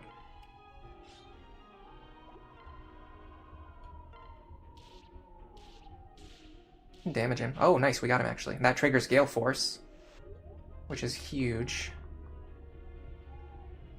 So now we can go over here. And I'm wondering if I give Stall the Beast Killer. He's going to deal 35 plus 22 damage. He's going to deal 57 damage. Minus 14. He's going to deal 43. If I can get Cordelia to deal 10 damage here, I can potentially get a Beast Killer dual strike to finish the enemy. Which I can actually do with the Javelin, which is really nice.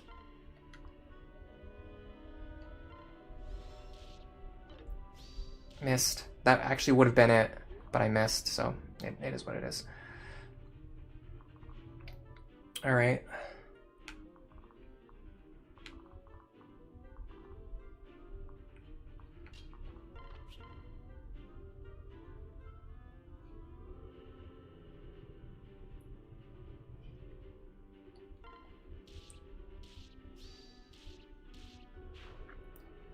Have to rescue those two at some point, for sure. You don't scare me that much. What about Laurent? Unfortunately, he gets one shot.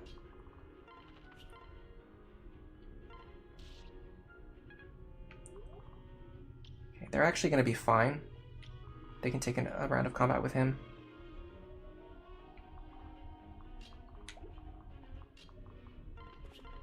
The big problem is both of these guys having Pavis, so I'm just gonna have Robin kill them, just to not deal with the problem.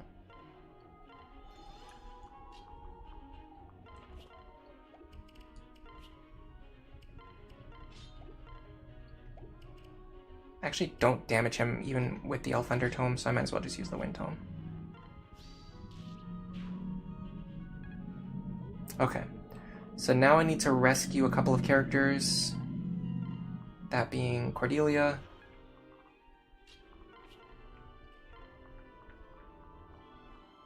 Muriel,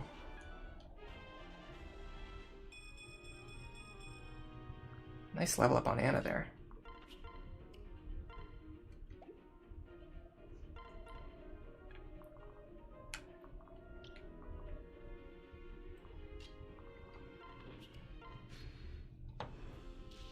Fine. Would have liked to dual strike there, but you don't really get what you want in life very often. Stall.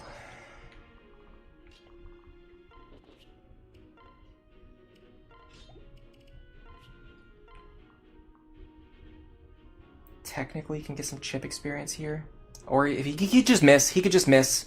He could just miss again. He seems to really enjoy doing that. That's one of the things that he can do for sure. I don't think Stall has landed an attack in the last 4 turns.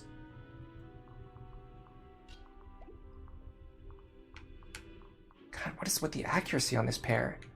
It should not be this bad. I don't think it's like inherently this bad. I think it's like there's something wrong with my build order or something.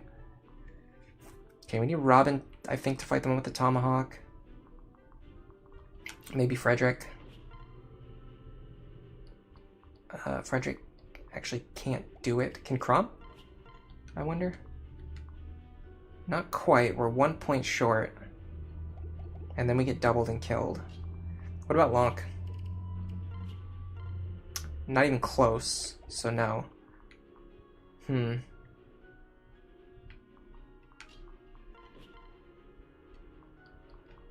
Alright, so we need Robin to do this then.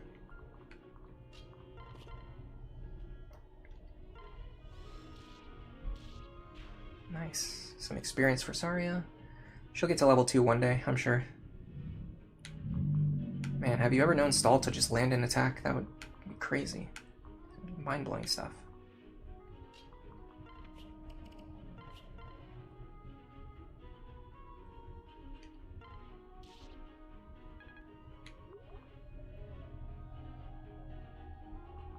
I'm probably playing around a little bit too much. I think I need to be a little bit more serious.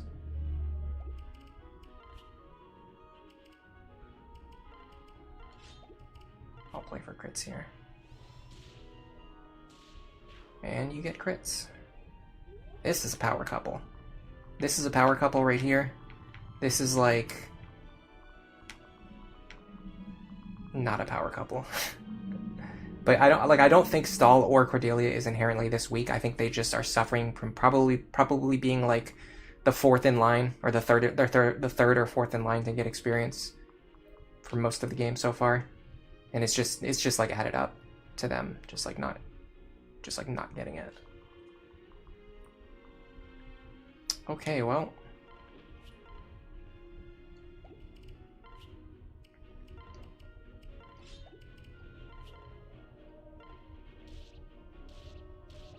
I guess it goes to Frederick, because Stall really doesn't want to get any experience. He's just not really a fan of it, honestly. He just doesn't really love getting experience. It's just not in his wheelhouse. Some people enjoy it. He's not one of them, as he's very clearly demonstrated for us.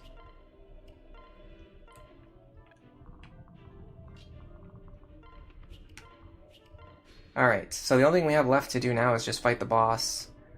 If we can find a way for Stall to fight him safely, which is going to be tough because he has Counter, Pavis, and Luna, which are like the 3 skills that screw over Stall specifically. But he's not super fast. We might be able to just fight him at 2 range for a couple of turns, get some chip experience, and I don't know, maybe at some junction, possibly somehow, we can set up a situation where he gets the kill, and maybe that pushes him to level 5. It's going to be pretty tight, though, I can tell you right now. If we could have gotten some more experience from those Berserkers onto Stall, like maybe we could have done something, but we just could not get it here. Just was not in the cards today. A combination of just the enemies like not having good skills, getting a little bit unlucky with our accuracy, and I have other stuff to do today, so I'm like a little bit more distracted than usual, so I'm not playing like at my peak. Oh, here we go. We can do this though. This is potentially some experience. I should have unpaired them. Doesn't matter, I just got an item anyway. Might have mattered though. Should always get in the habit of doing like the most optimal thing every turn, even on the turns where it doesn't matter. Because then on the turns where it does matter, you'll be in the habit of doing it.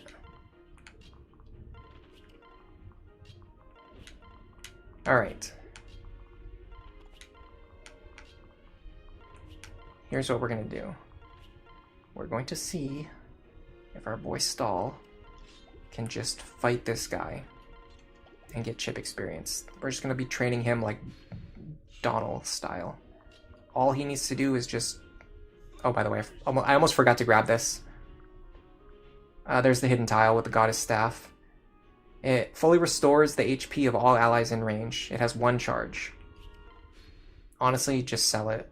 I can't remember if it's actually worth anything. Okay, we can deal damage, so we will gain experience. Will he kill us? 18. Unfortunately, he's just fast enough to double us. That's bad. That's a bad baseline. We can do this. We should have speed tonics. Now he can't double us.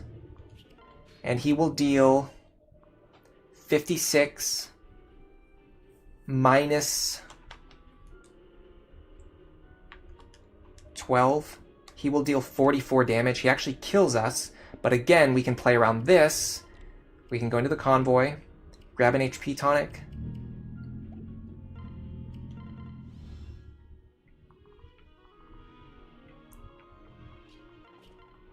That will put us out of range of getting 1 shot.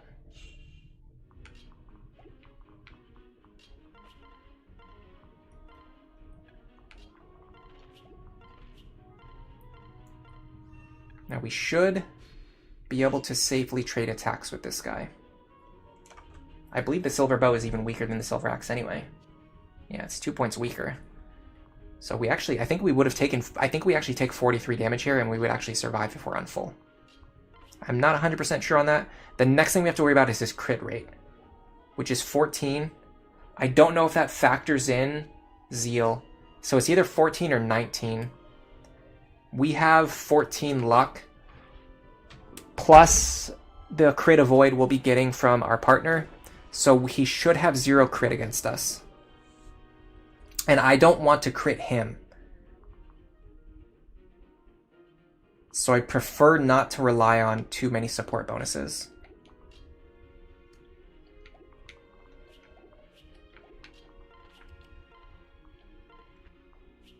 I'm going to turn animations on temporarily. I need to remember to turn them off before the battle ends. What I could also do is just attack and then dance out of the way.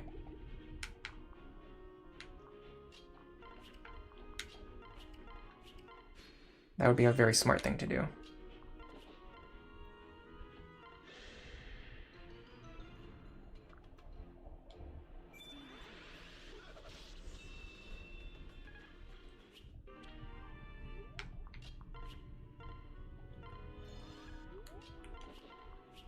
He does not have a throne. Alright, I'm gonna risk this. It might be very stupid. I don't think he has a crit chance on me, but we're about to see what it is. It should be 0. Okay, yeah, it's 0. He should deal 43 damage. Yes, so we would have survived on 1 even without the HP tonic. But I was not really thinking, so I mean, it's not a huge deal.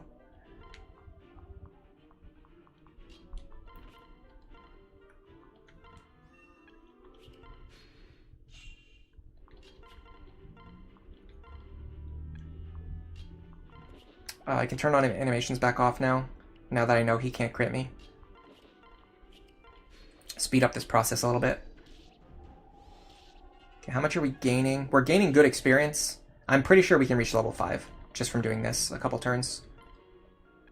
I don't think we'll even need to give the kill to Stall. I think we can give it to someone else.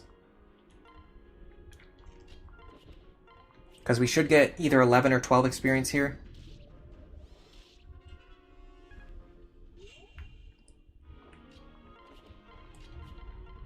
So now we should go to 73.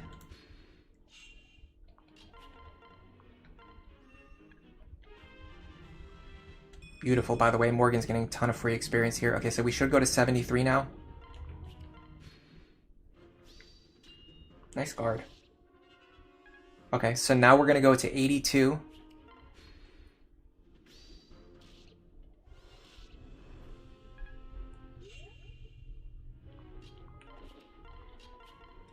Then we're going to go to 91.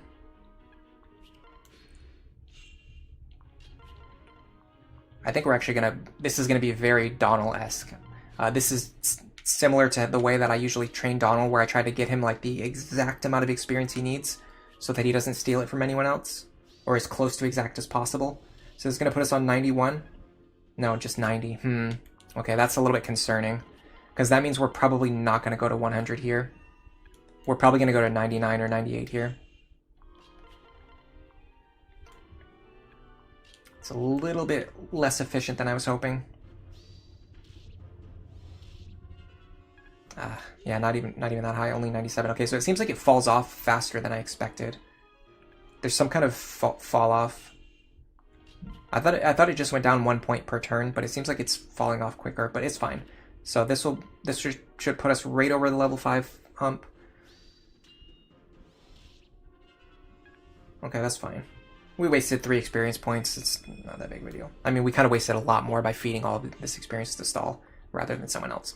So now, when we go to Severus Paralog, we can pass down Gale Force and Luna, and then immediately turn her into a Luna Gale Force sniper, which will be pretty cool. She will be stuck with E-rank bows, but we could probably train her bow rank. Honestly, you could definitely make an argument for passing down Discipline instead of Luna, even after going out of our way to get it. Because getting up to D rank and C rank bows really fast will be very nice for her. Alright, so who actually wants this kill now? Actually, here's a good question. Can Laurent fight him? Not super safely, but actually there is a way we can do this. There is a way we can do this, and I'm going to show you what it is. I'm going to stand here with nothing equipped. This will cause him to re-equip his axe. Then I'm going to back up. Give Morgan some more free staff healing.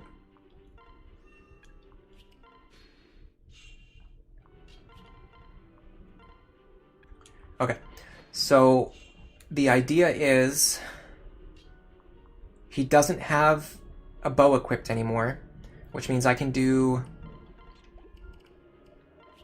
this.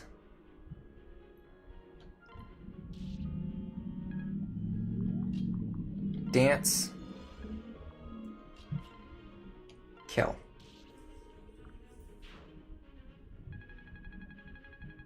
Awesome. Awesome. That's going to be his Master Seal right there.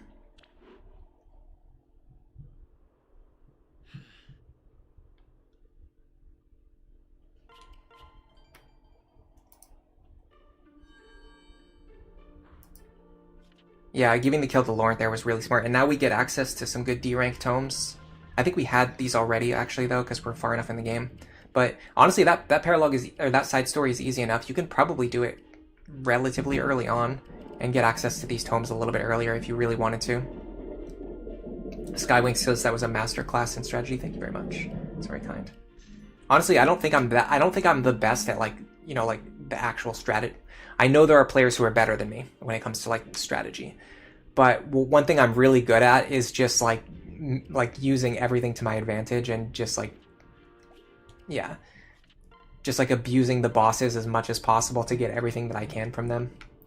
So we got Muriel, Stall, Muriel, Laurent, and should be Lonku Laurent as well. I actually never read this one before. It might be funny. Let's see it. This is yours, I presume, Father. I found it lying on the ground. Do try to better secure your belongings in the future. You sound like your mother. Naturally, she is my mother. Well, yes, but still. You two are so alike, I sometimes wonder if you inherited anything from me. Don't be absurd, Father. Of course I did. Like? Like the color of my hair? Well, Yes, but that's not what I meant. Anything more substantive. Substantive. Substantive. I have a feeling Longku does not know that word, by the way. Maybe you have trouble with women, as I do. No. My bearing in that respect is profoundly normal. Very much to my relief, if I might be perfectly frank. See, that's what I mean. You're always so serious and verbose. You could stand to loosen up a bit. Maybe act a bit more your age. We're at war, Father. Acting like a child is hardly behavior to be encouraged. Besides, I'm a grown man. Older than Lucina at this point, I suspect. Wait, how could you be older than Lucina? She's already been born here, but your mother and I still haven't had you. I fear I've no more time to chat today. Now, if you'll excuse me. What was that all about? Interesting. I want to pursue this a little bit further. Not today, though. In fact, I'm looking pretty comfortable to wind down for today, especially because I have plans for later tonight. I'd like to do some other things, get ready, maybe take a nap if I can, and then be ready for tonight, so. He definitely learned that word just for Muriel. Yeah, that's true. Turtle cornering is way more effective on Chapter 5 than you thought. Yes, the turtle corner, the corner turtling strategy there is very good once you master it. He inherited advantage from Lonzu. That's important. Yeah, true. Actually, let's take a look at that. I think we looked at it earlier, but still, it's kind of fun. So we've got Magic +2, Anathema, which we're going to get rid of, or Hex, Tome Fair, Vantage, and Focus. We're going to be picking up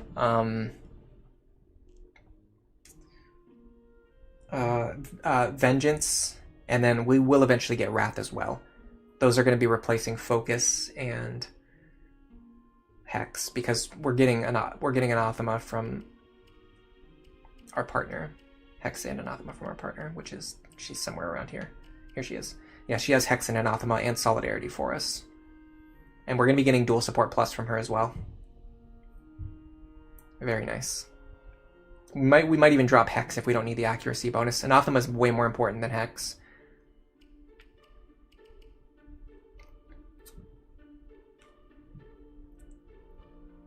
Yeah, oh yeah, so you get Nosferatu from Chapter 13, so yeah, it wouldn't even matter in that case. So yeah, the Lawrence shop is not even useful. Sad. But the experience gains on this chapter were very good. It's still a good chapter for training. Hello, CJ. I didn't even see you stop by today.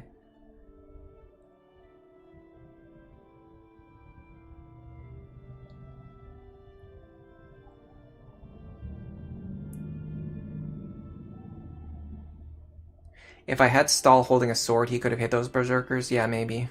Actually, yeah, probably. You get a pretty big accuracy swing. Is Laurent going to be getting Gamble?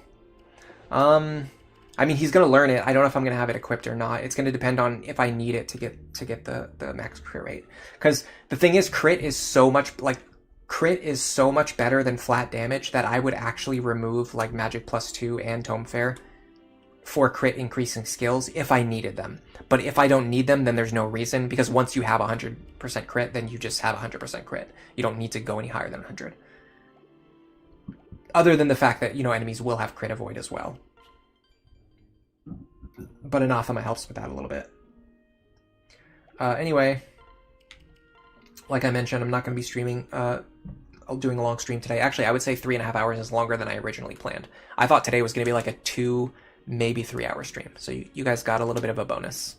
It seems like people, again, I mean, this happens a lot whenever I make polls. They tend to favor like whatever option is most closely aligned to Awakening, because obviously the people who watch my streams, my videos, are going to be fans of Awakening. But it is kind of cool to see what the next best options are. So it actually looks like people prefer the 3 houses and like Engage style, where you have a lot of freedom for planning out your builds, which is definitely so like that's like the second place opinion right now, is the lots of freedom.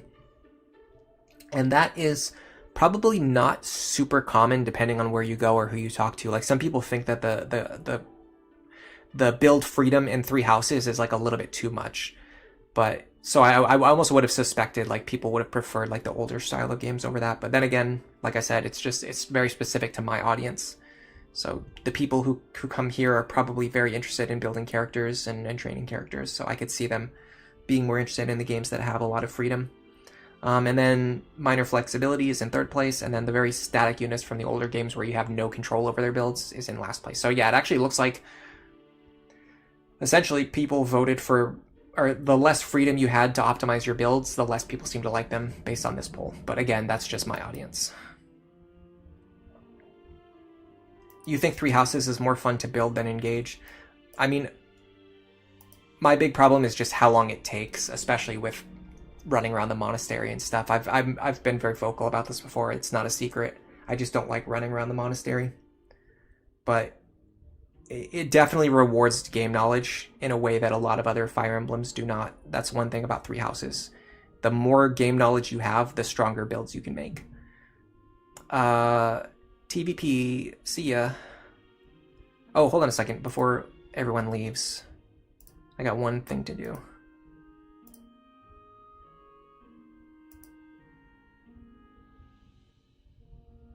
And this is for the people who were cool enough to stick around to the end. Free memberships.